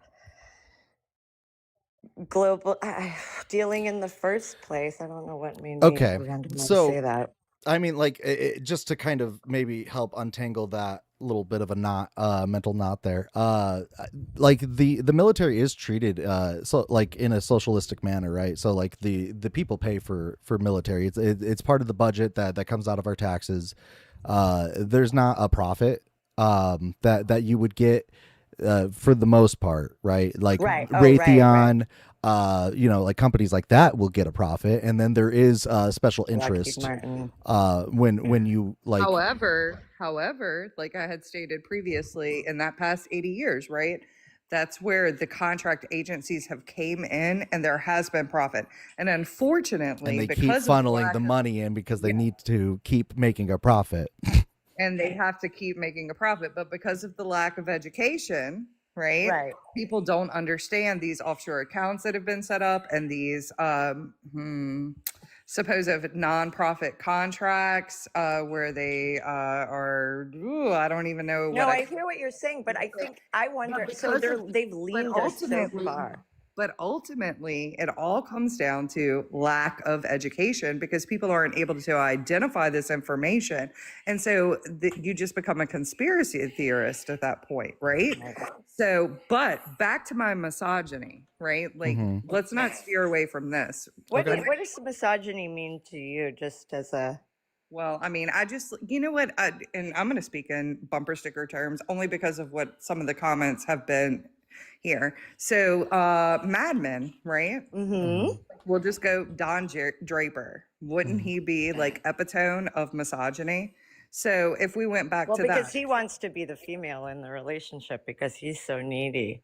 But yeah, but I think I mean, that would I don't know if I would go so far. I'm a screenwriter though, so I would say they wrote that in because he lacked the like feminine, like he didn't have a mother initially. Right, exactly. So he wants to be that kind of mothered. feeds into what I'm saying, right? So like elder millennials or Gen X, what were we known as? And you and I are Zillennials, by the way. Yeah, no, we got a subtitle. Wasn't that great? That is kind of cool. It's in like an 8-year thing. We saw both sides. Yeah, we did. And I think that that's what makes us so powerful in this movement, right?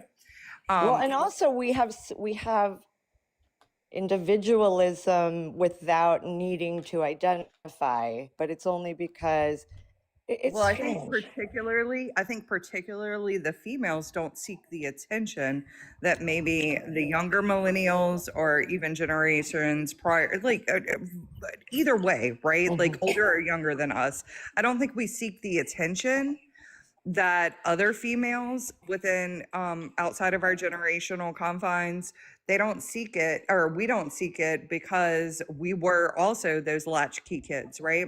But the males kind of fell into this whole hole where they didn't get that nurturing and that loving and whatever it was that they saw that their fathers got, right? They didn't get their plate served to Well, but them. also their fathers were horrible to them, but that was still attention. It's like a dog who wants the negative attention. Any attention will do, but they at least got quote unquote But I'm reared. talking about the femininity that Oh, came into yeah. it, right? So like that's why I think that the women are powerful within our age group. You know, I would say, Depending. Yeah, sorry. No, I'm like, I love everything. yeah, no, I agree with I'm you. not disagreeing. Yeah. But and then I'll also think that our particular generation probably has some advantages on educational wise that maybe some of the generations currently do not have. Like I said, especially in my area, but I know a lot about Louisiana only because I'm going to fight for Louisiana rights, right? Mhm. Because How do you guys fare the storm, by the way? Didn't you get some of that? that's North Louisiana. I'm South Louisiana. That's a whole nother ballgame. That's South Arkansas. Oh, right. Yeah, like we do not identify with them. Nothing above I-10, right? I know how that goes. I'm from South Dakota, so there's like East River, West River. You know, it happens. Yeah, even that's like even New Orleans region, right? Like where Metairie. And look, I've got to like really say it. I've got to be like Metairie, Kenner, because I don't want to be like Kennebra. We got East Bank, West Bank, North Shore, South Shore. Like we've got it all, right? And wasn't he from Michigan? Did you say you're from Michigan? No, there was a girl that was from Michigan. They got the UP, yeah. they got the same stuff. But I do think, so I see that jewelry guy 42 is saying there is a lack of common sense. No, I don't think it's necessarily common sense. I think it's that we don't use or a lot of people aren't using context clues, or just nobody anymore is just trying to figure anything out. There's no cognitive abilities for anybody, you know? That's what I was waiting on. Yep. Yeah. So just like, so many people are like, oh, well, I'll go up on panels and they'll be like, I'll look it up on ChatGPT. No, please, let's not. Let's go to a .gov website and let's read the statistics. Let's make an actual table. Let's figure it out together. Wait, can I? Wait. Yeah, because I'm so sorry. I just don't want to lose my train of thought. I'm 80. I get it. No, I totally get it. And I'm drinking beer because I just got off work. I got my wine. It's good, girl. Okay. So I think a lot of it is that we were taught to research within our generation, right? And there is none. So who's got boomer logic? We had like Not the a boomer Encyclopedia at all. Britannica when we were You have young. to actually look up the information, because looking up the And who do you information trust? helps you retain the stuff. It helps you retain the No information. matter what. Yeah. Whether you learn by reading or you learn by writing it down, or you I learned by hearing myself talk. right. You could be an audio.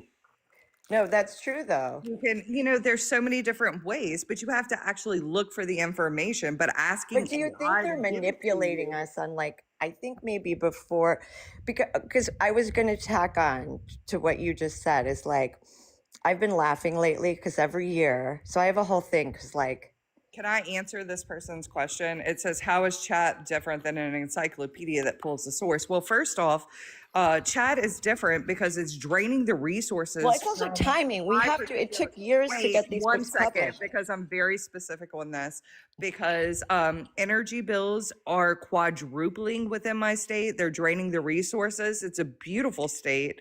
I don't know if you know anything about it. No, I but- was looking at my electric bill today, actually. I would ask you, I found out that even though I spend 67 on electric, I have a 45 service fee. That's something. And I'm in Oklahoma, where electricity is lower, but I had no, yeah. Okay. Currently, Pause, they're everybody. building 3 Pause, days everybody. I see a little bit of a contention going on between Paige and Diet here. I'm gonna let you down, True Troop. I really appreciate you. Stick around. I might even let you back up. I just want them to hash this out real quick. So I am gonna drop you real quick. Okay, I appreciate you. Sorry, I was getting a little too scattered there. What's up, fellas? Okay, you are not a fat girl on a diet. Can I get your age real quick? Oh yeah, I'm a pilot and a flight attendant gave me this username. Don't care. Would you ask? I'm 30. Okay. And what do you want to say? So do you want to talk about chat? Like, do you want to continue that convo, or Sure. talk about? Yeah, I think ChatGPT is amazing, and it's absolutely an amazing tool. And if you reject it or say it's bad, you're just gonna get left in the dust. You understand that like Chat GPT just like scours search engines, you know, and kind of it can take things that are said in message boards that have no backing and then present them as fact. A lot of times they're just affirming too. They do things like hallucinate. I do agree that AI does have its uses, and I don't even think that we should be calling it AI at the moment, because it's not artificial intelligence. It's long language model coding, right? So all it's really doing is finding you an answer that would maybe like fit it. And a lot of the times, because of things like I would say it's about as Also trustworthy geared as Wikipedia, right? Like a lot, you know, growing up, everybody said you can't use Wikipedia as a source. Well, it might be good for finding a source if you look deeper into like maybe the like footnotes, right? Or the You bibliographies. can tell You would have to ChatGPT to use certain sources. Like, I require it to be a .gov, and it'll take that into account. Okay, well, Right, I but want it can still Paige to take talk things here. out of Yep. context. Okay, so it could still take things out of context from that point of view. Right. And I would love to be able to, like, I'm not trying to dispute anything in regards to that, and I'm not saying that Chat GPT couldn't be a tool, other than the fact that I think AI, like I said, is draining the resources of my Agreed. particular state, right? Agreed. Yes. But It's not. either It's not delivering on what it's and it's on all of also the things that geared it's towards taking. right, and it's also geared towards you, like what questions you have previously asked and the way that you structured your sentence in regards to that. And I'm not trying to dispute that it couldn't be used as a tool, but it's going to be biased based on you and the things that you've asked it previously. That's why I said, if you want the actual information, you can look up the information and create your own opinion by finding the sources yourself. And what I stated is that by finding those sources, you're more apt to retain the information. And you can't argue me on that. I mean, that's a proven fact. That's not. Yeah. So Diet. Well, I do have a. Can I push back to that real quick? Sure. I do have some. I mean, I think it's kind of circular reasoning to say, like, oh, well, ChatGPT is going to take into account like your own biases based off like what you search and what you've told it. And Have how you're you talking. seen like some of the Well, hold on, hold on, hold on. conversations? No. Have you seen some of the conversations that go on Twitter, where everybody's like, "Grok, is this true?" And then Grok will either say like, "Yes, this is true. This is actually a video of, you know, like Dora the Explorer doing this, that, or the other," and somebody else will be like, "No, that's not Dora the Explorer. That is some other cartoon character," and they'll be like, "Oh, you're right. That is this other cartoon character," and you can see that it is not this like intelligent, like artificial intelligence that everybody's trying to attribute to it. It's working as a long language model. If you go and you're searching for your own sources, you will inherently be biased in the sources you're looking for, though. I try to use .gov for all of my sources, and I particularly pull from the DOJ. So just tell that to chat. I think that when I try I was not to use AI specifically, and like I said, I do that, but that's for personal reasons, and only because it's affecting my state and my resources for a state that's already eroding, and we're just pumped in. What state? Louisiana. I said that, Louisiana. So you want to argue me on that? I don't know. Now I'm drunk, huh? But I will do this drunk. Don't drop me, okay? Wait, Louisiana's a great state for a On data center. Jesus, she's on Jesus right now. I got Sorry, I have to another be call. TikTok. Well, actually, No, Paige, I I do still- have to let you down actually because of what you just said. Sorry, I do, but I want to actually engage on Diet here. I think I can do this. All right, Diet.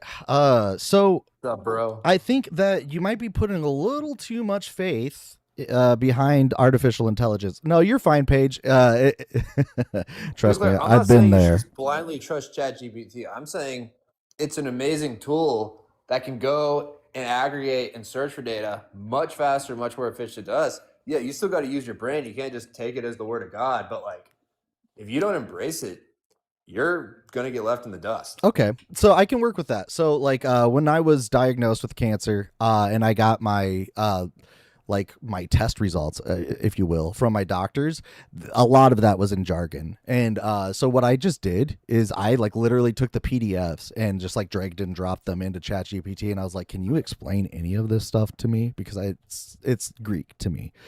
And it did a really good job at actually aligning with what the guidelines were. It did and you can ask it, like you said, to like narrow it down. I think that being aware of these things is very important, to where like, yeah, if you're smart enough and you understand how like AI kind of works as a long language model, you can like use its ability to kind of read content and then like repackage it and then bring it back out to you. I think that people that like, just rely on it, just like like first thing it says is just absolute truth. I think that they just need to just practice a little bit more skepticism.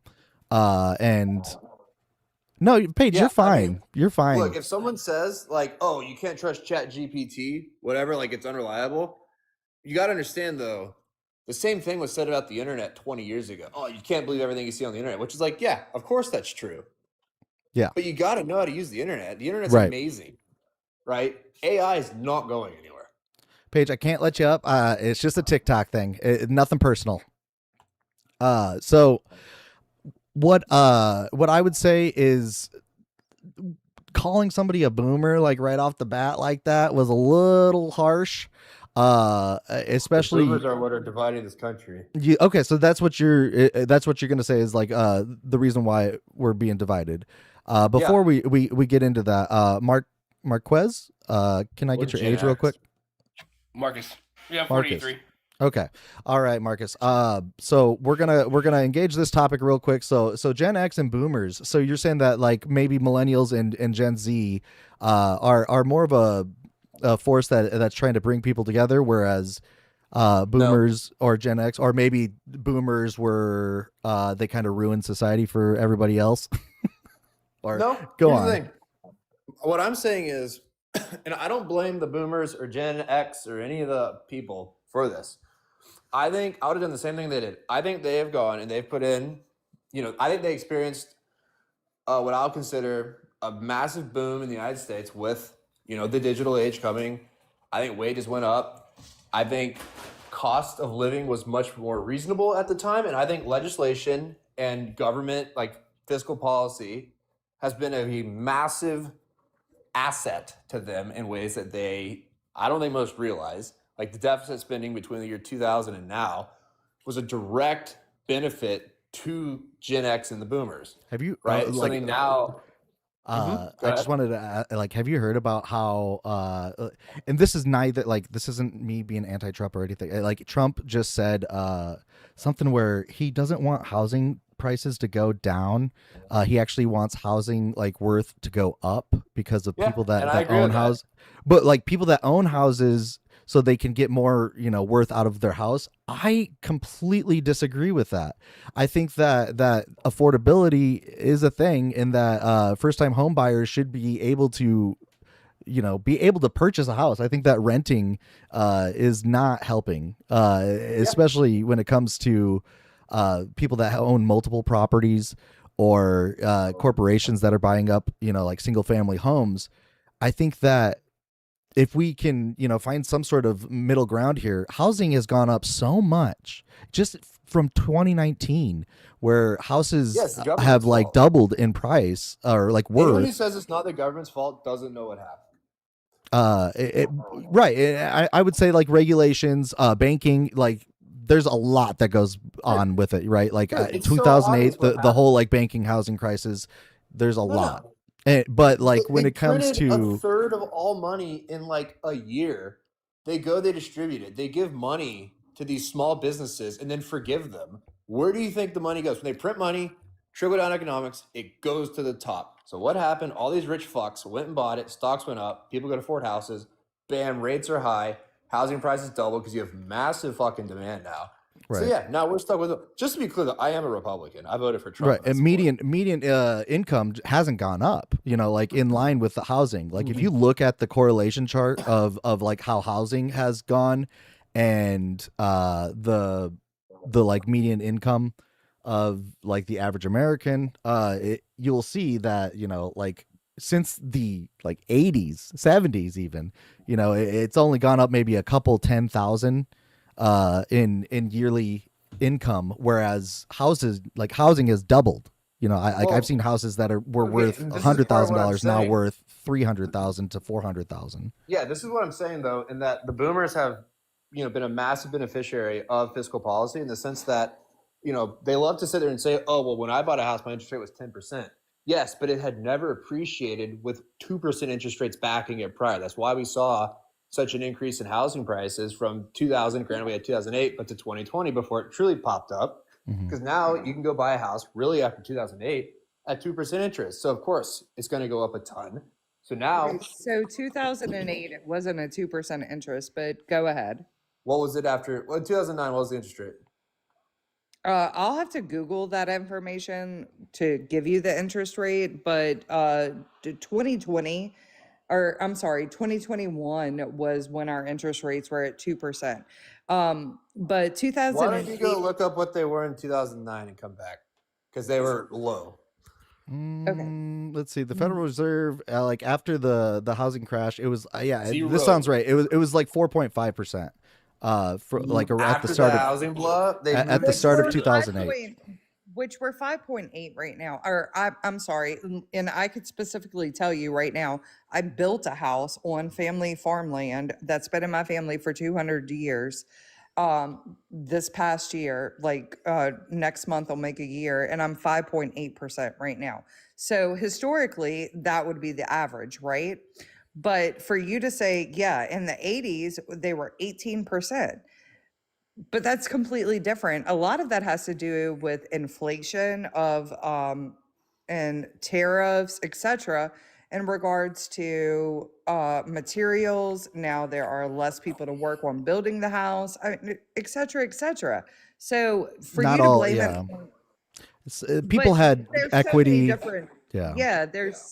There's so many aspects of it. Like you can't just name like one specific thing, nor can you say like anybody has a boomer mentality in regards to that, or to even say that.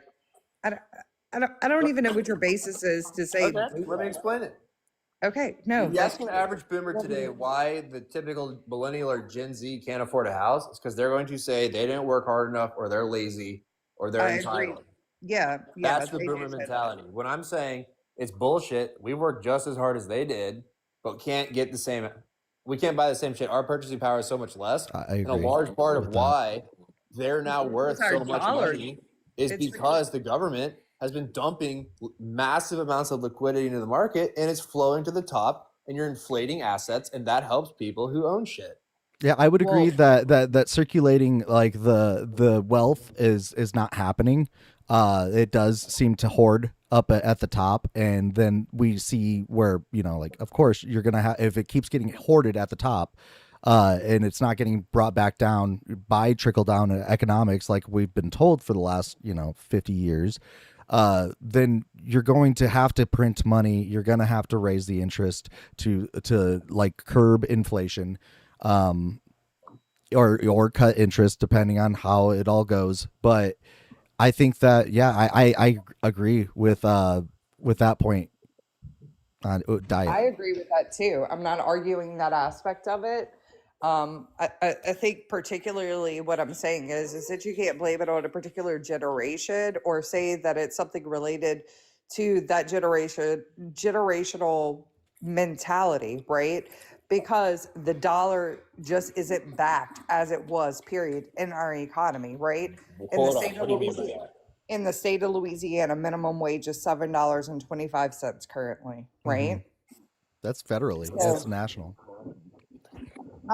Is it Well, yeah, nationally? but like as a state, yeah, you're right. Like Louisiana probably does have a really low like state minimum I wage. mean, I know we're not the only, like, I know Mississippi is our sister state, et cetera, whatever. Right, but like So, nationally, it is still 725, which it's been that since the 90s, I believe.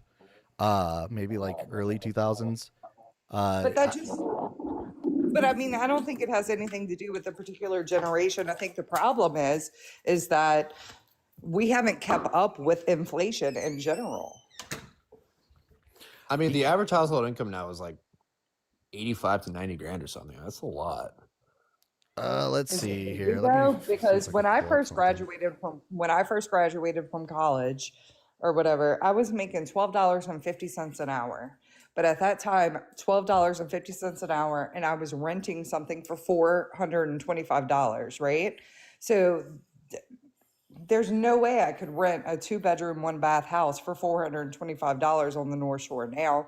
That would be something that would be closer to $2,000. Median's like 84, average is like 120. So you go off median, it's like 84, For US? 85,000. So For- in my particular state, the median is 64,000, I believe. For a household, yeah.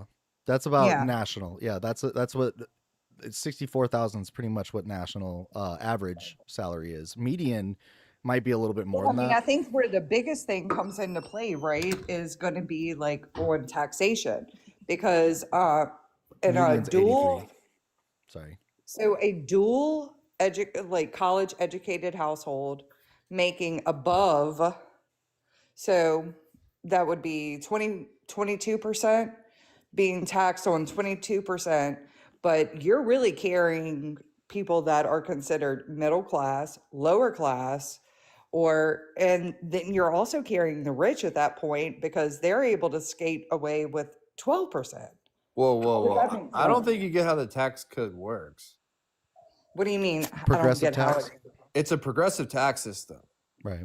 Like, So yeah, I you're highly taxed doubt up your to effective tax rate is 22%. yeah, let me My explain. tax rate is Okay, 22%. let me just explain just for the chat. So progressive taxes and the way that our tax system works is you are taxed up to a certain bracket level.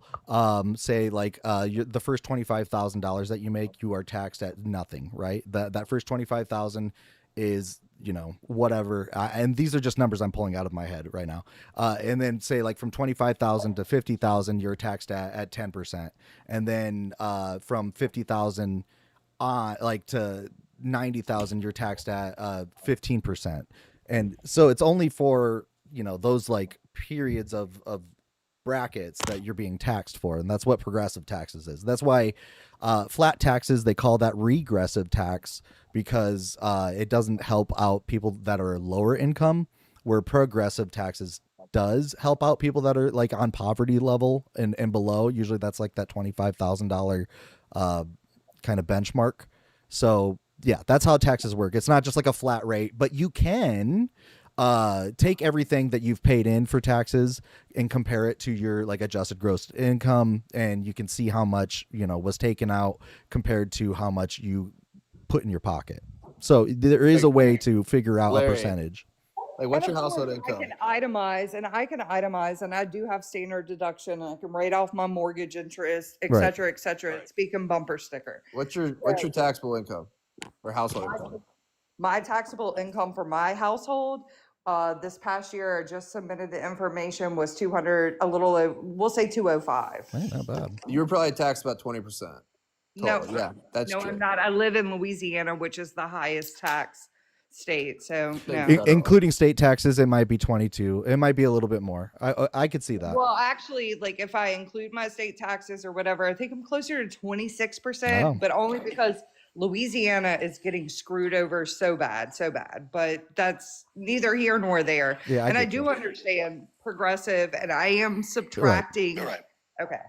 Yeah, Anyway. I just kind of wanted to explain it just for anybody that might not have known what was Yeah, meant by yeah. progressive and flat tax, because those are things that are discussed by our legislators, and I No, I think would that love a it's flat it's tax. important.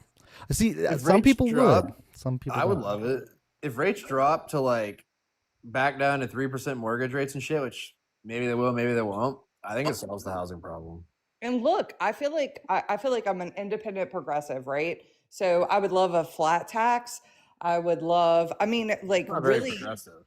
Uh, so the flat tax, the reason why so I'm a little bit against it is, like I said, it is a regressive form of taxation, which means that the people that are at the lowest end of the totem pole I don't believe are in, taxed at a I higher don't, rate, just yeah. So comparable to how I want everybody poor else people is to being pay more taxed. tax. if you didn't pay it in, you don't get it back. Period. Yeah, I No want. more earned income credit.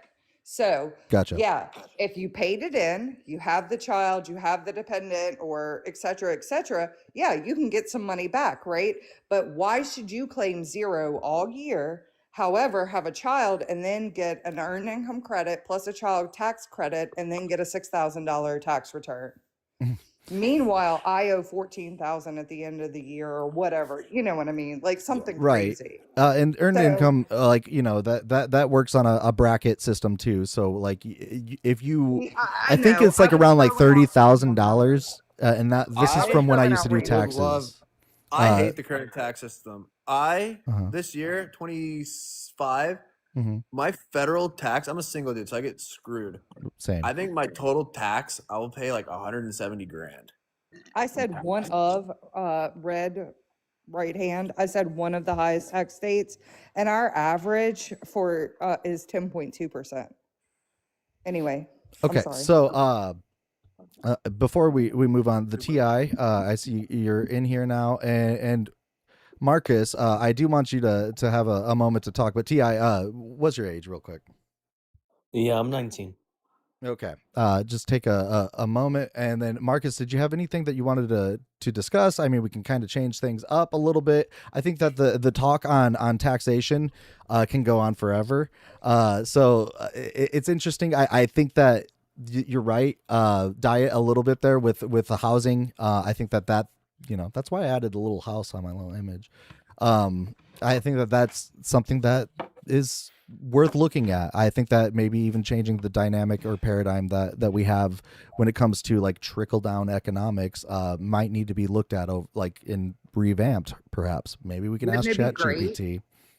Wouldn't it be exactly? Wouldn't it be great if, say, you were tenured with a company for 5 years and that company made such and such amount of money that they would receive some type of tax incentive if they were able to give their employee some type of credit and to buy a house within the area or closer to that particular plant, et cetera, et cetera. There's so many No. different options. And actually, Rand Paul speaks of it. And I think that it was something that came from his dad, Ron Paul, which is more libertarian views Right. I think within that the festive support. thinking outside the box is something that we might need to be looking a little bit more towards, and being more open to new ideas, because I just don't think that like what we've been dealing with for the last 50 years has been working. But Marcus, I wanted to hear your thoughts. Well, thank you. I think actually Izza was here as well before. I don't know if she would like to go first. Oh, Liz is my my mod. Did you have anything to say? Did you want to say anything? Oh, Liz? gotcha. Okay. Yeah, you're good. I'm kind of here if needed, but also the thing I was going to mention is like 500 years ago at this point. So, and it really was not a huge deal compared to the main topic. So you're good. Okay. All right. So yeah, Marcus, what did you want to say? Nice. Yeah, I mean, I think it's been a great conversation. It's been very cordial, so I love hearing it all. Yeah, and I think maybe it sums up in like knowledge, right? Kind of even what Paige was saying earlier, like the knowledge of things that are going on and what's happening. The way you use ChatGPT is very important to gain the proper knowledge from it. But all that, I think also goes back to conversation, right? If I think a lot of the identity politics has created this environment where you hear something and it triggers people and they're like, oh, that's kind of like Jamie was doing earlier, where he was like so upset, and it stops the conversation, right? Without conversation, we stop sharing a reality. I think that's what ends up causing a lot of divide. I hate identity politics. I agree. Like identity politics, I think are a way to help out people get into positions. It can be used as a way to create a wedge. It can be used as a way to bring people together. It can be used to really like I personally, I don't think that the main problems are in identity politics. I don't think that that the problem, I think that we're most like kind of, when we distill it all down, is how content is everybody like with how their like life is going. Like, are you in major debt? Are you, do you feel like you're being overtaxed? Do you feel like you can afford the things that you want? And things like that. I think that education is a big one too. I think that, yeah, like these are all very like real things. Whereas, like the bathroom stuff, I think that, there's a lot of kind of personal feelings that go into that, and fears. And like, just to pull an identity politic like topic, but like beyond any of that, I think that identity politics is not as crucial when it comes to the success of America, on the world stage. I mean, I think it's Well, gone and take it a step bananas. further, I think it's even not even just with politics, right? I think it's when you have an ideology, which should be kind of ideas that we discuss and have conversation around, and then you make that your identity. You basically become extremist, right? That's the extremist in any of these arenas. I think ends up causing a lot of problems.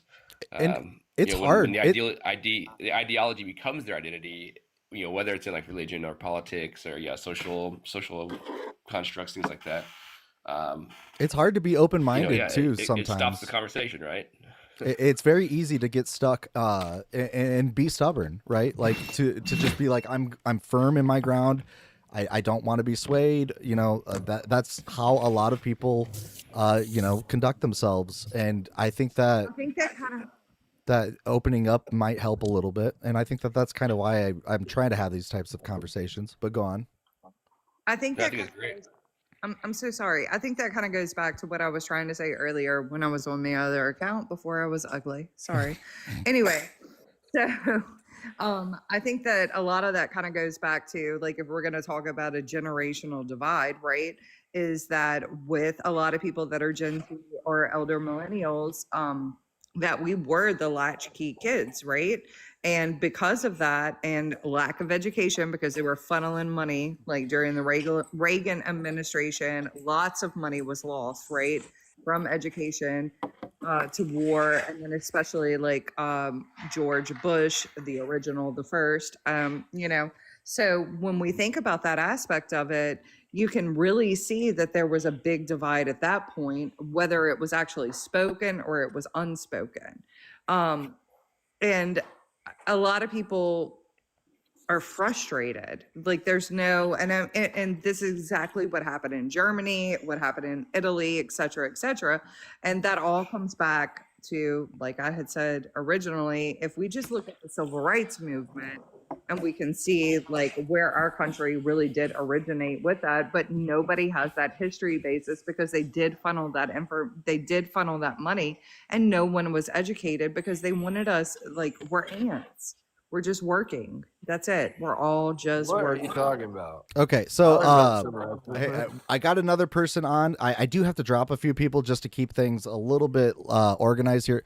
So Larry, you've had a lot of chance to talk. I sorry, I gotta let you go. And actually, okay, so.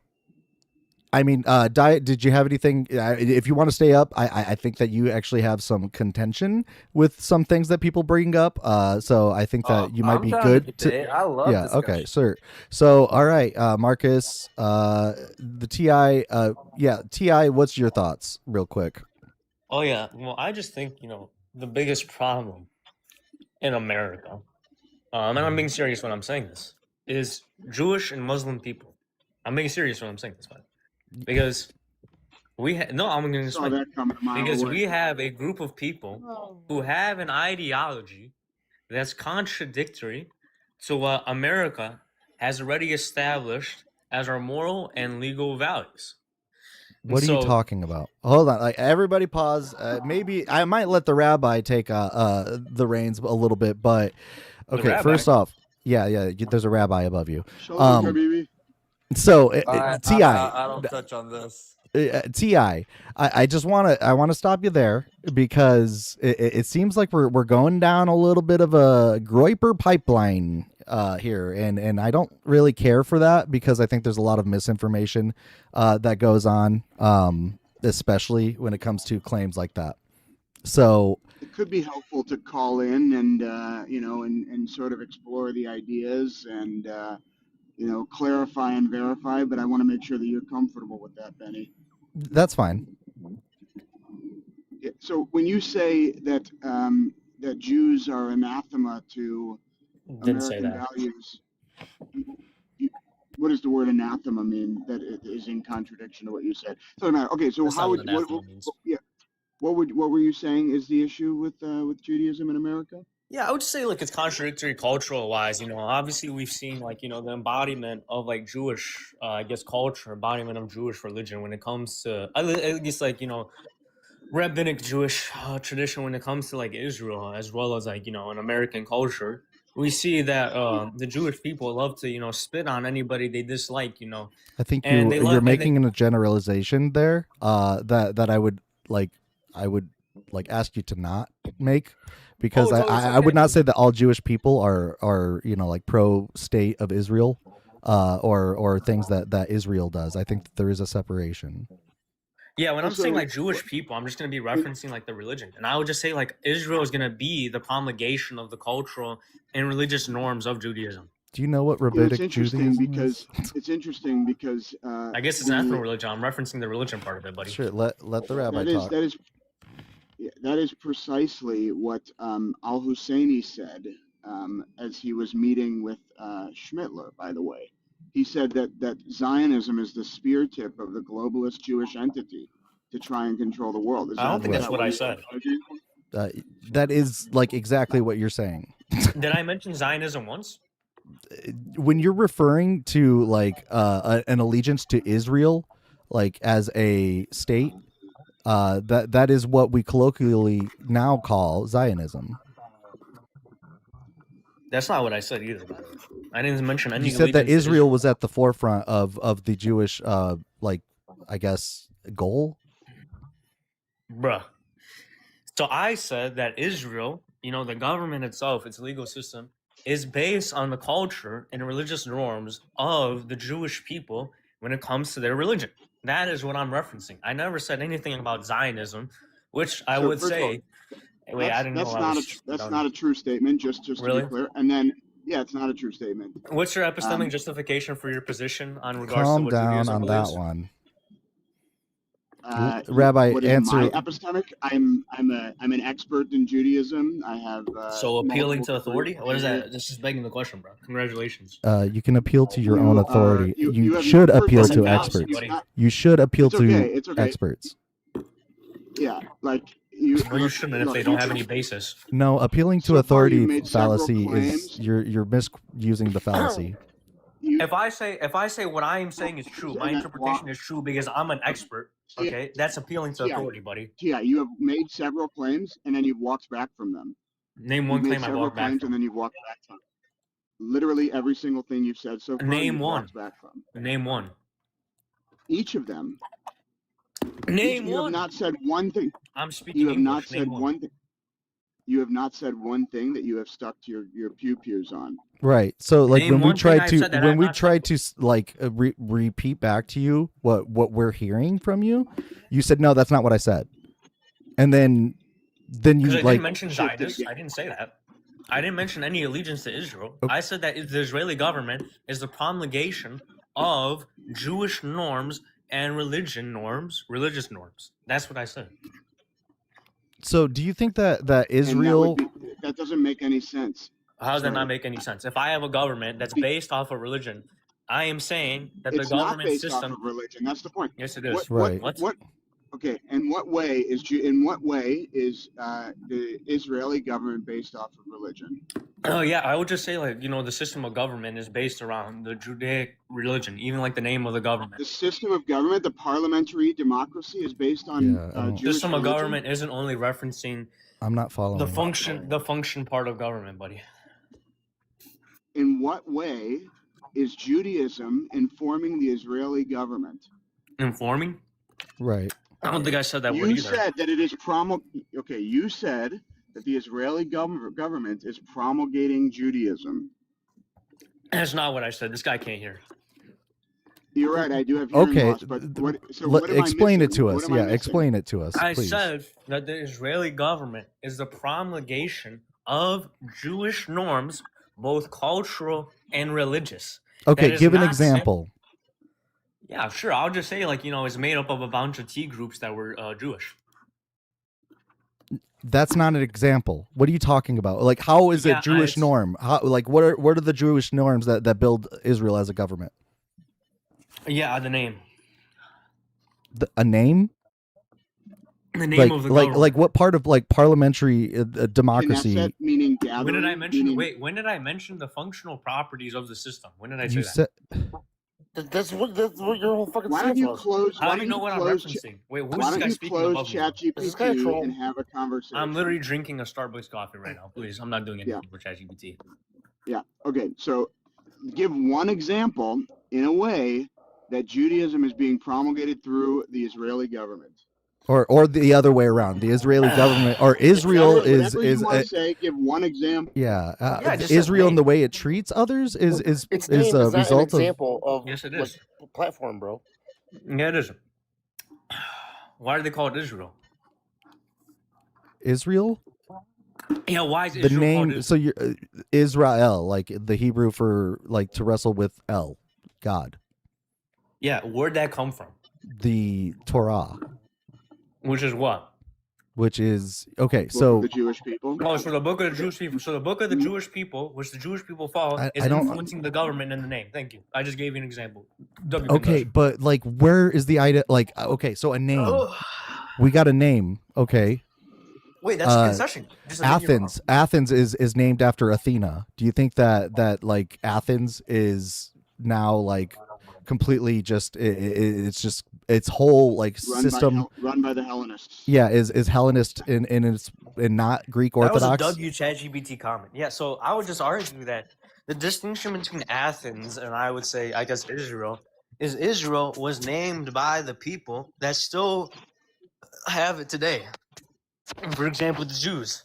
So you asked me, Dude, you're I like would- I don't get what you're trying. Like, what is your point? What is your point? So you're saying that what divides us is the Jewish and Muslim faith, right? And you're saying that doesn't reflect what American values are. And then we like got onto this tangent of Israel. And I'm guessing that you're trying to frame Israel as like the enemy of America. So I don't think I referenced, Israel firstly. I think you brought up Israel. Regardless, okay. So now we're circling back. Okay, and- so my initial argument wasn't with Israel. So you're just like inferring that. So based what? on Okay, so how is it anti-American? Okay, because we How weren't is it getting anywhere with anti-American? with I the would Israel just say, shit. like, I would just say, like, Muslim and Jewish values put forth a lower standard upon those who are not Hello? Jewish or What? Muslim. What standards? What are you talking about? Yeah, I would just say, that in regards to Gentiles, depending on your religion or Judaism, I don't know what type of Jew you are, I don't know what type of rabbi you are, but depending on the colloquial or usage of those early Jewish people that we have, such as Josephus, we understand that Gentiles will not have the opportunity to enter heaven because they are Gentiles. You know, Josephus was Okay, first considered of all, like a Judaism traitor. doesn't have a construct of heaven that you are trying to describe here. Second of all, Yeah. Yeah, I wanted to Abraham's know bosom, buddy. Abraham's bosom, whatever, man. Relax. what. Abraham's bosom. Dude, I I would think you're like making up sincerely- like the straw man Yeah. of like what of Yeah, Judaism. Sheol, blah, blah, blah. We get it, bro. So I want you to know here. Actually, Benny, can I put up a person on the You don't screen? believe I'm in gonna put Sheol? up a Listen, picture but of- I Sure. don't care about your interpretation. Just I want some of his drugs. yeah, seriously. Can I have some of that? No, actually, I don't want any of that anti-Semitic Starbucks that you're apparently drinking. Go on, Rav. This guy's gonna bring up his bullshit interpretation. Let's see it. Go ahead. Dude, you haven't said a damn thing other than like spewing really weird like stereotypes and like straw That was men. just stereotypes. I wish he could be a little more articulate because he sounds like he has some passion. Yeah, I Yeah, wish can you I wish explain you to could me, Ben, actually what like epistemic organize your thoughts a justification little bit is? better because it does sound like you have some sort of like goal here with what you're trying to say, and it feels like you're just not saying it. So okay, what's going on, So, Rav? Ti, do you know who this is? Relevance, bro. Ti, who is this? Relevance. He is your daddy. Who is this? Yeah, relevance. So that's just an ad-hom, bro. Who is this guy? Relevance. Who is he? Just Different answer the patriarchs for question. different churches, buddy. What's the He is the relevance? patriarch. He's the patriarch of your church. There's He's different the patriarchs patriarch for of different your churches, you church. monkey. He is the most powerful Listen, monkey Christian brain. in the Middle East. No, he's not. He's the most powerful Christian in the This Middle guy East. dead ass, bro. Absolutely. This guy's a moron, bro. He is the most powerful Christian in the Middle East. I had the opportunity to speak with him a couple weeks ago. Congratulations. Yeah, and you know it's so interesting. The notion that you're trying to propose here is so anathema to anything that he would say out loud. You are Irrelevant. unfortunately so uninformed, and it is only because of your hatred that we will begin or continue to sink further into this hellhole that we are experiencing. It is Yes, I only agree. through The Jews your were gonna go it to is hell. I agree. it is only through your lack of understanding of your own text and your own sort of role in the world that we will continue to sink further into this. It's really unfortunate because you're unable to engage in a conversation that's meaningful or curious or constructive in any way, shape, or form. And frankly, you know, we could have had a really positive conversation about the ways in which we need to push each other in society and build a society that's representative of all people, and find shared values and that sort of thing. But instead, you chose to be hateful. You chose to be supremacist, and you demonstrated precisely why this we're in the state that we're in because of people like you. And so Do you hold to the Sanhedrin? Yes or no? I hope that you have the day that you deserve, and I hope that to the 28 people listening, you know, this No, is there's what more than happens 28. when you hold supremacist views. This is what happens when you hold supremacist views. Liz, do you know how to like get it back to where I'm big and my beautiful face is on and not that gross Yeah, guy's face? Okay. Not that I mean, Rob, if you were showing your face, it'd be a different story. But I don't know how to get my own. Oh, here we go. Expand. I found it.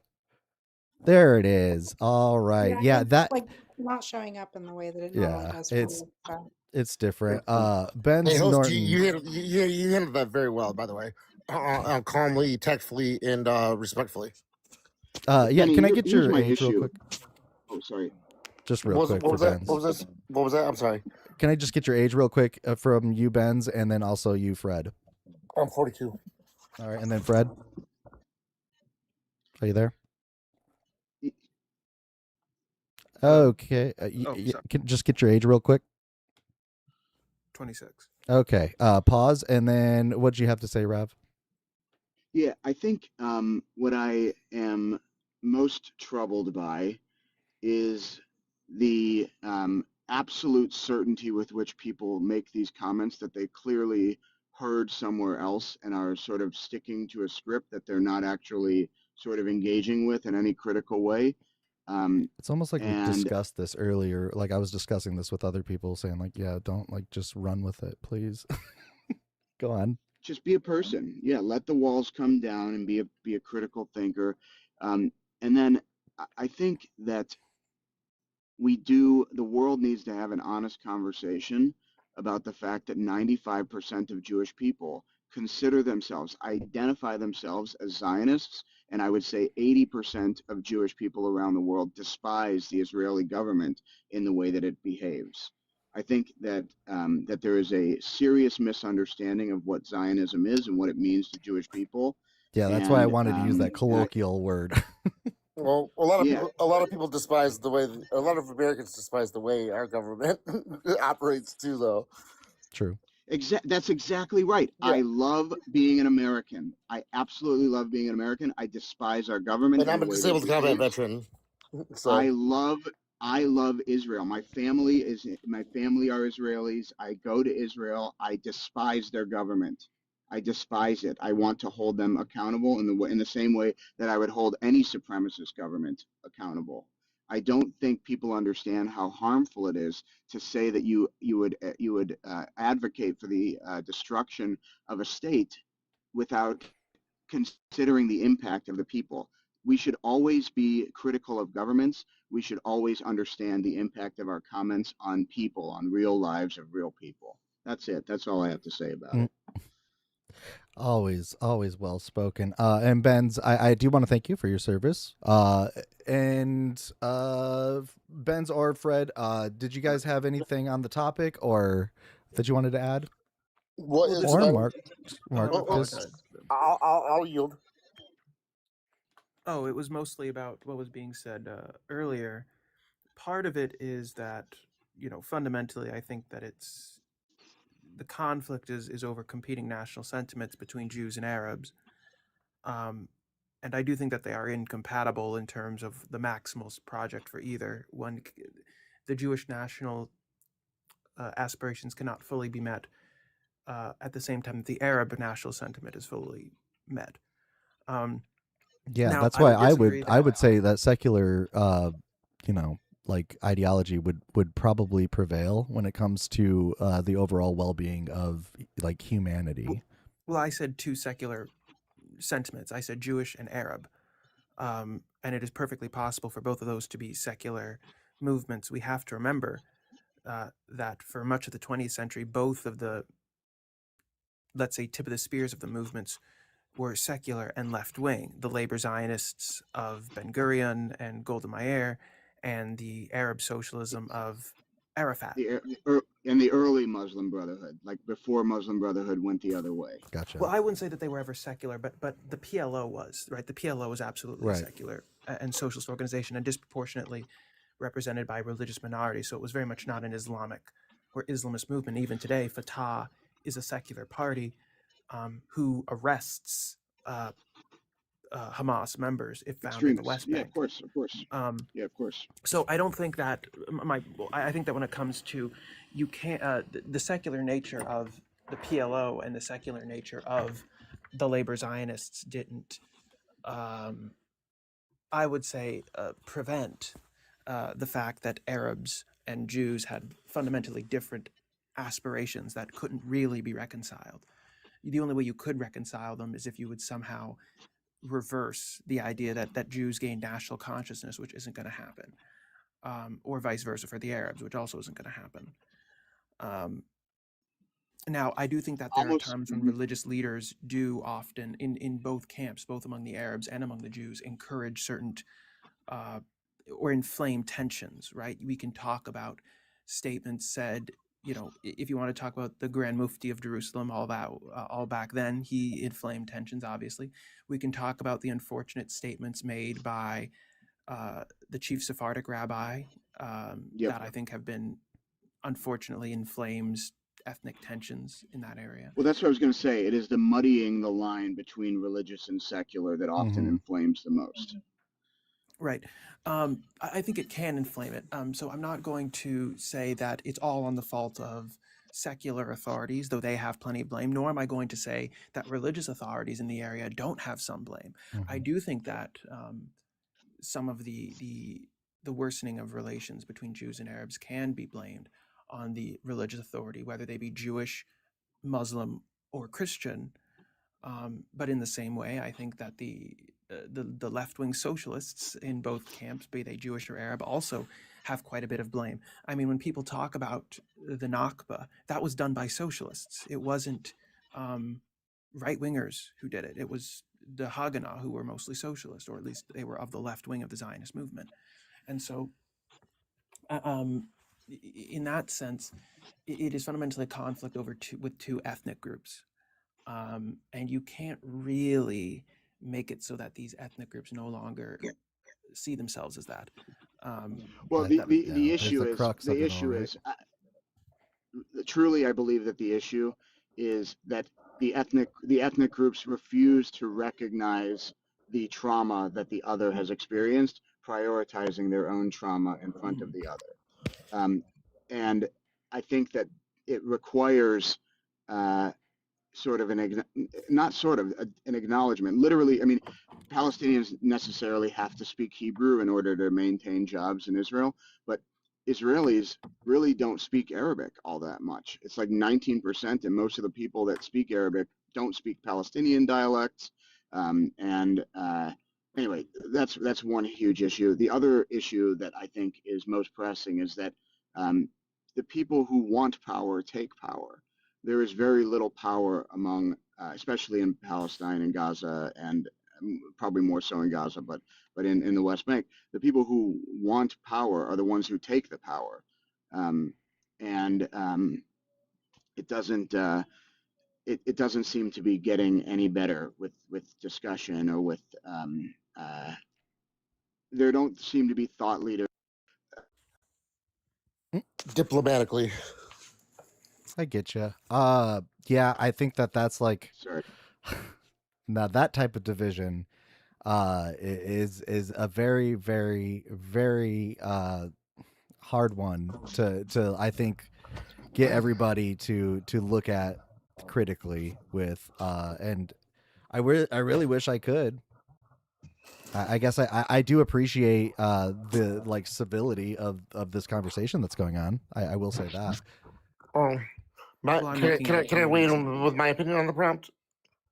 Well, hold on. I just want Okay, Fred, just to kind of You go finish up any fast. like thoughts. I think that you both have had a really good conversation when it comes to this. I think, yeah, you kind of yeah, I kind of want to swayed know me a how little old bit Fred there, was. Fred. But Fred, did you have anything else to say, or are you there? Fred, you're muted, buddy. Invite to unmute. If I could just reiterate one thing that I had said earlier, and that's I think the most important thing for the rest of the world to do is to understand the role of human impact and to realize that there are real people, that this isn't a sporting match to choose one side or something like that. This isn't the Super Bowl. You know, these are real people with real lives and an immense amount of diversity in opinion on how to proceed. And so, even though governments claim to represent the people, they do not. And they should not be. I don't want to be called. I don't want to be associated with our government and the way that it's behaving. And I don't want to be, but I want to be. I want to be called an American. I want to be proud of being American. Yeah. But I don't want to be. Yeah. Anyway, that's really all. Understood. So when people ask, oh, there's Fred. Fred, you back? Are you okay, Fred? Hey, Yes. Fred. Yes. Hello. How Yeah. old are you, Fred? I'm just curious. Oh, 26. You are super intelligent and very articulate. Just to let you know, for a 26-year-old. Oh, thank you. Before we move on, when it comes I to have a this, $5 super chat to go over. Texas Panhandler said, "Unaccountable wealth and power is what is dividing us the most." Perhaps. I think that accountability is a very, very big thing. Go on, Fred. What was I wanted you to kind of? I think you had a thought that you were finishing. To land it, yeah. Yeah. Well, it has to do with when it comes to the conflict in Israel and Palestine between the Arabs and the Jews, or between the Israelis and the Arabs, however people want to describe it. I often say between the Arabs and the Jews because I think it describes the ethnic nature of it. Mhm. Is that I'm not involved. I have no real emotional attachment to either country. I see it quite in the same way that I think a lot of people would see any other sectarian conflict, in the same way that when you hear about Hindus versus Muslims or Bosniaks versus Serbs, I see it more in that fashion than I do with one particular side being one that I side with. That being said, I understand that some people have national sentiment. They have emotional attachments to a given side based on religious or ethnic kinship. Right, lived experience is a big. I yeah. find it wild that you're so versed in the topic, but Benz, you okay? Did you drop out? But that's cool. That's cool. You're just well versed in it, but you don't have a real stance on it. You're awesome, dude. I think I added you. I'm trying to add as many people as I can that I feel are far more intelligent than I, hopefully, in hopes that I can soak up some of that awareness and knowledge.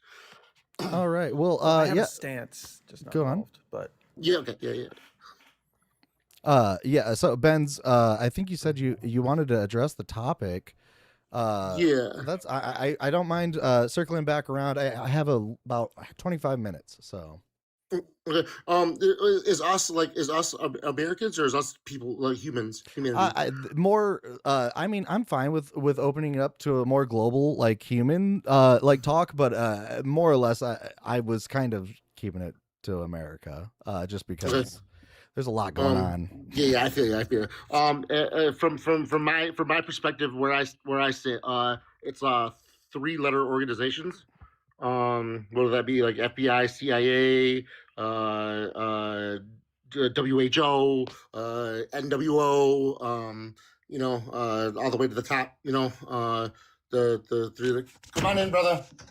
Um, yeah, the 3-letter organizations are ripping us apart by design systematically, and then a lot of the ones that are doing the hard work are disbanded, and then while other ones are brought up, and it's just a vicious cycle from what I see. So you like are you saying like the DHS, like FBI, CIA? Yeah, for sure, 100%. And all of them. so on and so Yeah. forth. Yeah, I get what you're Yes. saying. Yeah. Interesting. I think that they they were created as parts of governance that have now been co-opted And for weaponized. and either way, like, and I think that the pendulum swings, one way or the other. And it can be, that the DOJ is weaponized, or that the DOJ is not in line with the current administration. And I think that, those things were intended to be checks on each other. And we are now seeing that when they align, or maybe they don't align, that can be a problem, because when you have things like the FDA gets like disbanded, or like defunded, then you have regulations that go away, like water regulations, and then now water is being just dumped with like all kinds of different waste, and that affects the health of the American people. And then now we have, like the certain health organizations like DHHS that have to deal with that.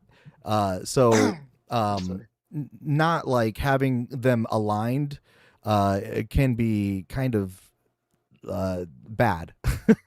Or if there's too aligned, then that can also be bad. Like, I think that with what's happening, where Pam Bondi is basically like just repeating Yes. she repeats anything that Trump says. Thank uh you. it's the first time in like history of America that I'm aware of where a DOJ is like this in lockstep with the administration. I understand that the president and the like the executive branch does hire the DOJ and appoint. But it's like a mirror. It's like a mirror. It's like, Right, come on. right. But it's meant to be that the DOJ is its own thing, which is why, like in the past, a lot of frustration came up because like Merrick Garland was kind of doing his own thing, whereas he maybe wasn't doing exactly what the administration wanted.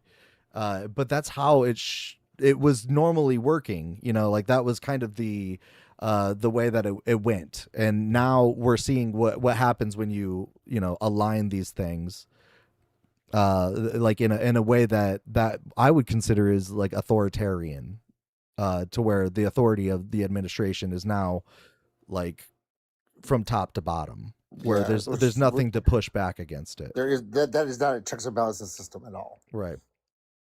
But Yeah, yeah, cool. I would agree with that. Marcus, did you have anything more that you wanted to add? I don't want to leave you there silent.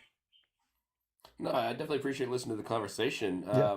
Yeah, I do think it's interesting. Ben's kind of mentioned like the NWO. I feel like we're kind of at a point with the world now where we have the connectivity and the technology to have these conversations with each other from wherever we're all coming from, and I think we really have less need for large governments, and maybe even like religious factions.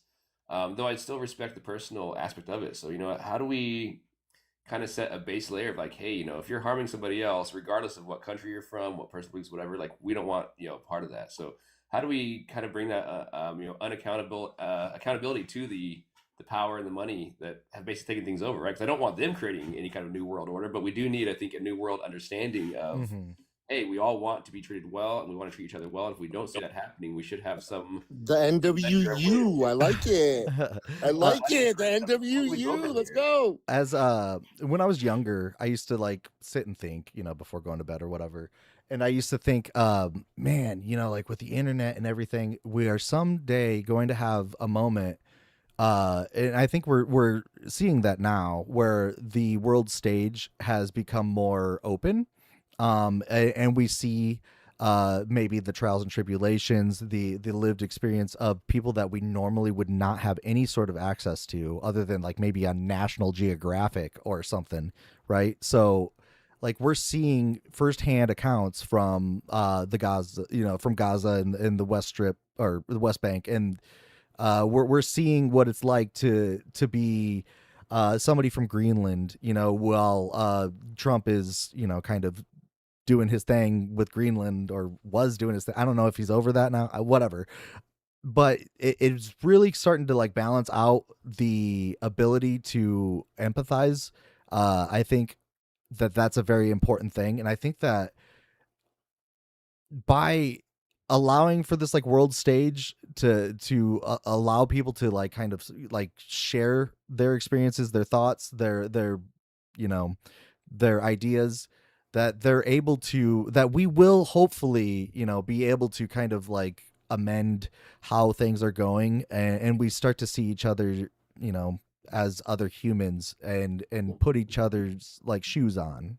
No, I for know lack my of a better combat tour in term. Baghdad. My combat tour in Baghdad humbled me to the nth degree, man. Like I came back not only riddled with traumatic brain injury and PTSD, but I came back with like a sense of huge gratuity for like what we are, gratefulness for what we have as Americans. And even though I believe our government, I believe the two-party system is fucked, and I don't trust it, and I believe there's so much corruption in our government, I'm still grateful to be in this country.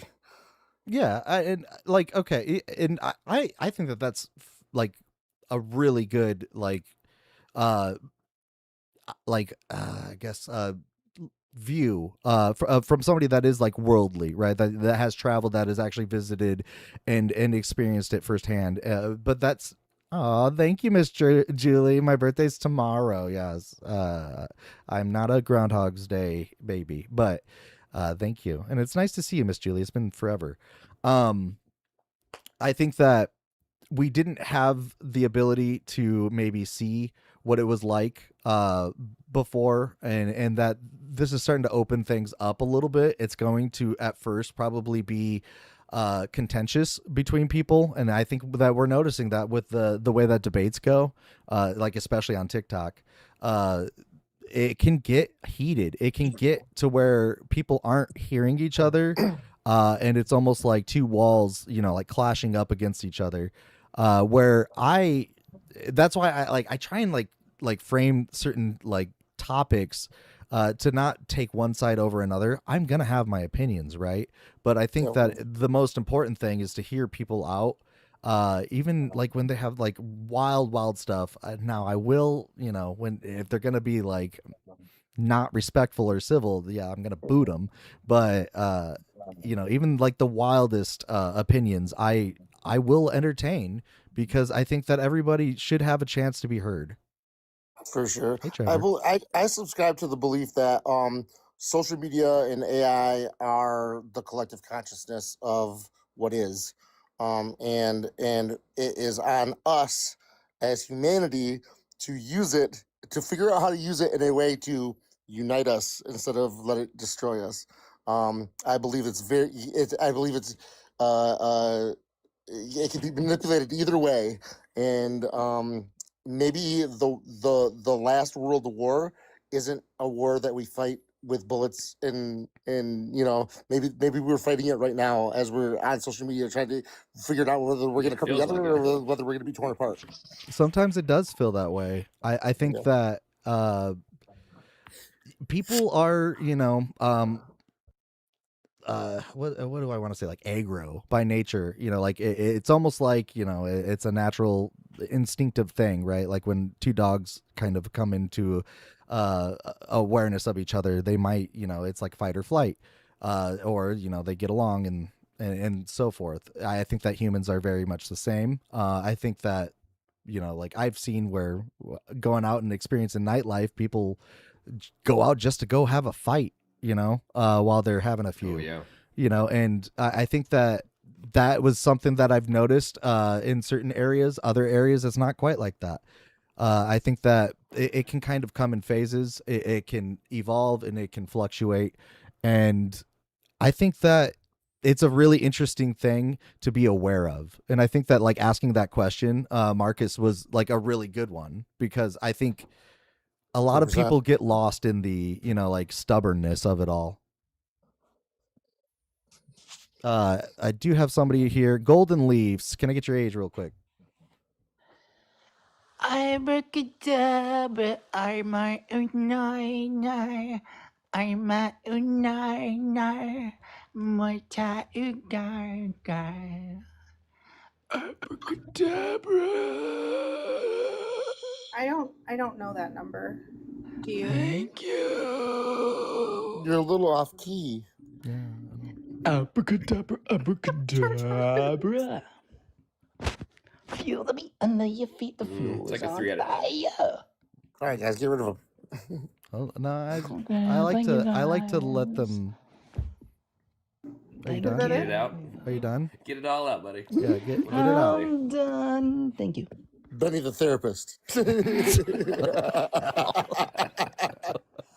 little sorry. birthday tune for you.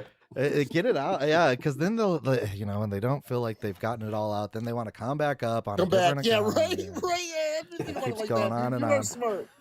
You are good. I like it. I like it. I learned that one from my buddy Mezzo. He'll just have them sit up there until like it gets really awkward and they like run out of ideas. It gets so awkward because they're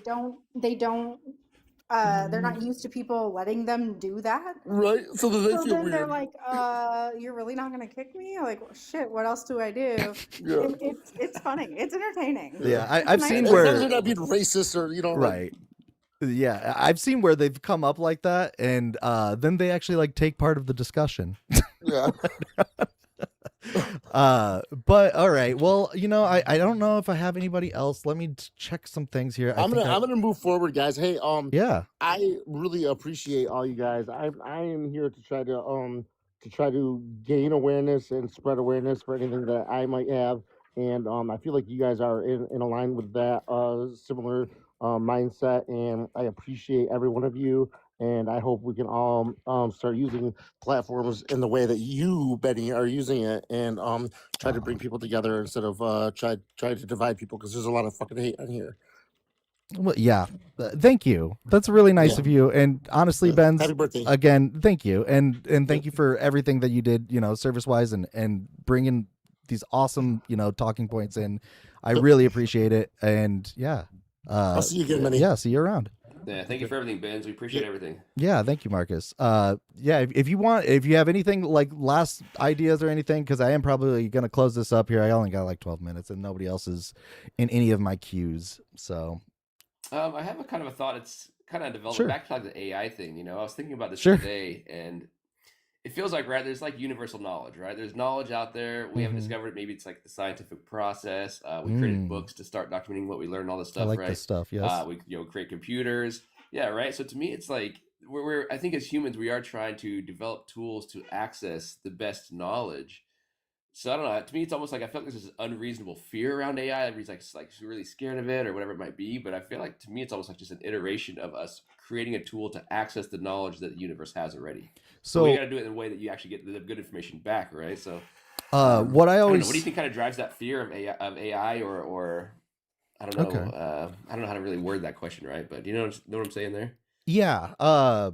So I think that like language is one thing. I think that calling it AI is a misnomer in a way, because it is a long language model. I think that like if you understand that, you can use it very much to your benefit. I think that when you like do take into account like resources and how much like resources are used to power AI, and like water that's being used that could be used for, like, giving it to people that are thirsty.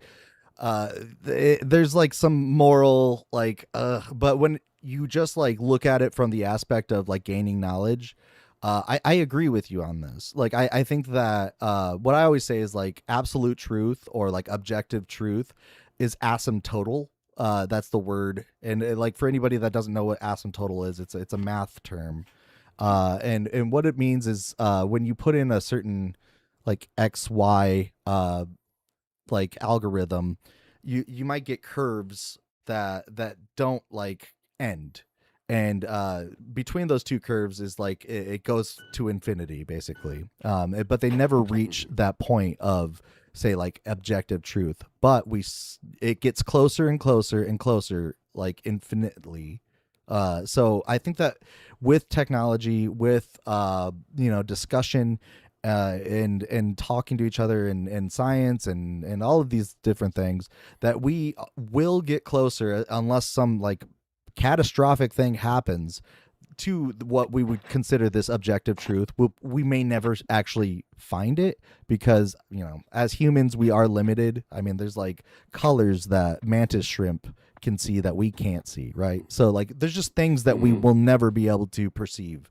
And I think that when we are trying to get to this truth, we are progressing, right? And by like having these discussions, by using things like AI and learning and sharing and kind of not being afraid of those things, or like getting stuck in echo chambers, or being stubborn, or being afraid of change, then we can actually grow, right? And like that's where a lot of my opinions do come from. Like I might be considered somewhat anti-religious because when I look at like the history of like progress as a humanity, anytime we've like made any kind of like progress in medical progress, like with stem cells, we get held back because of old thought. And then it turns out because of like religious reasons. So like almost every single time like a stumbling block is put forth from progress, it's because people are trying to be conserving the old ways, or it might be against like what they're used to, or there may be an like some sort of like reason that they have religiously or ideologically that stops that. And I think that we should not stop that. We should try to keep progressing, because we're only going to grow from it, or at least reach this enlightenment, if you will. Can I make Do you a comment think on there's that? value in like a faith Sure. versus a religion? And I ask that because I do believe like the religions. I guess kind of the way I see it is like faith. Faith is like Faith looking is for a fine. divine truth, looking for a divine lead, right? And then men Mhm. or women will come and say, okay, well these are the constraints of our religion or whatever it is, and they end up kind of packaging it in a way now it becomes very hard to get outside of that realm, where it's like if you really have an omniscient creator of the universe, he's accounted for all this already, right? So yeah, we have to be able to adapt along. I mean, with Yeah. life, right? Like you're saying. I mean, 100% agree with what you're saying. But yeah, do you think that as humans we need a faith to come together? Like, hey, just have some faith in something versus, Yeah. like I said, I don't think religion's going to do much for the world because it's going to divide more than anything. I think in the end. But Faith what do is you think fine. about that? Faith is fine. I have nothing against faith. I actually agree with Thomas Aquinas in that like the justification for God is faith based, right? So I don't think that you'll ever probably know what a like God is, if a God does even exist.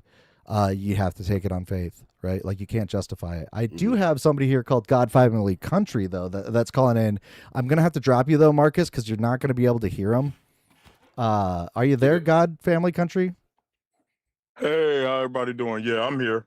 Thank you for having me. Thank you, Marcus. I am gonna drop you, okay, just so I can talk to this guy for the last 5 minutes or so that I got. Absolutely, I appreciate it, Benny. Have a great birthday. You and too. thanks for Thank everything. you. You could stay up, Liz. You're fine. I don't know if you want to get down though, if you want to hear the guest, you can do that because I know like it won't come through. But God, Yeah. how you doing? Hey, I'm doing good. All right, and what brings you up? Just I heard you guys political views, and even on the last speaker, I like you guys' platform. That was done, respectfully. But just to his point, I would say, there have been great contributions to science from the Christian faith, Isaac Newton being one of the most prominent, um, figures in See, history that okay. was, devoutly Christian.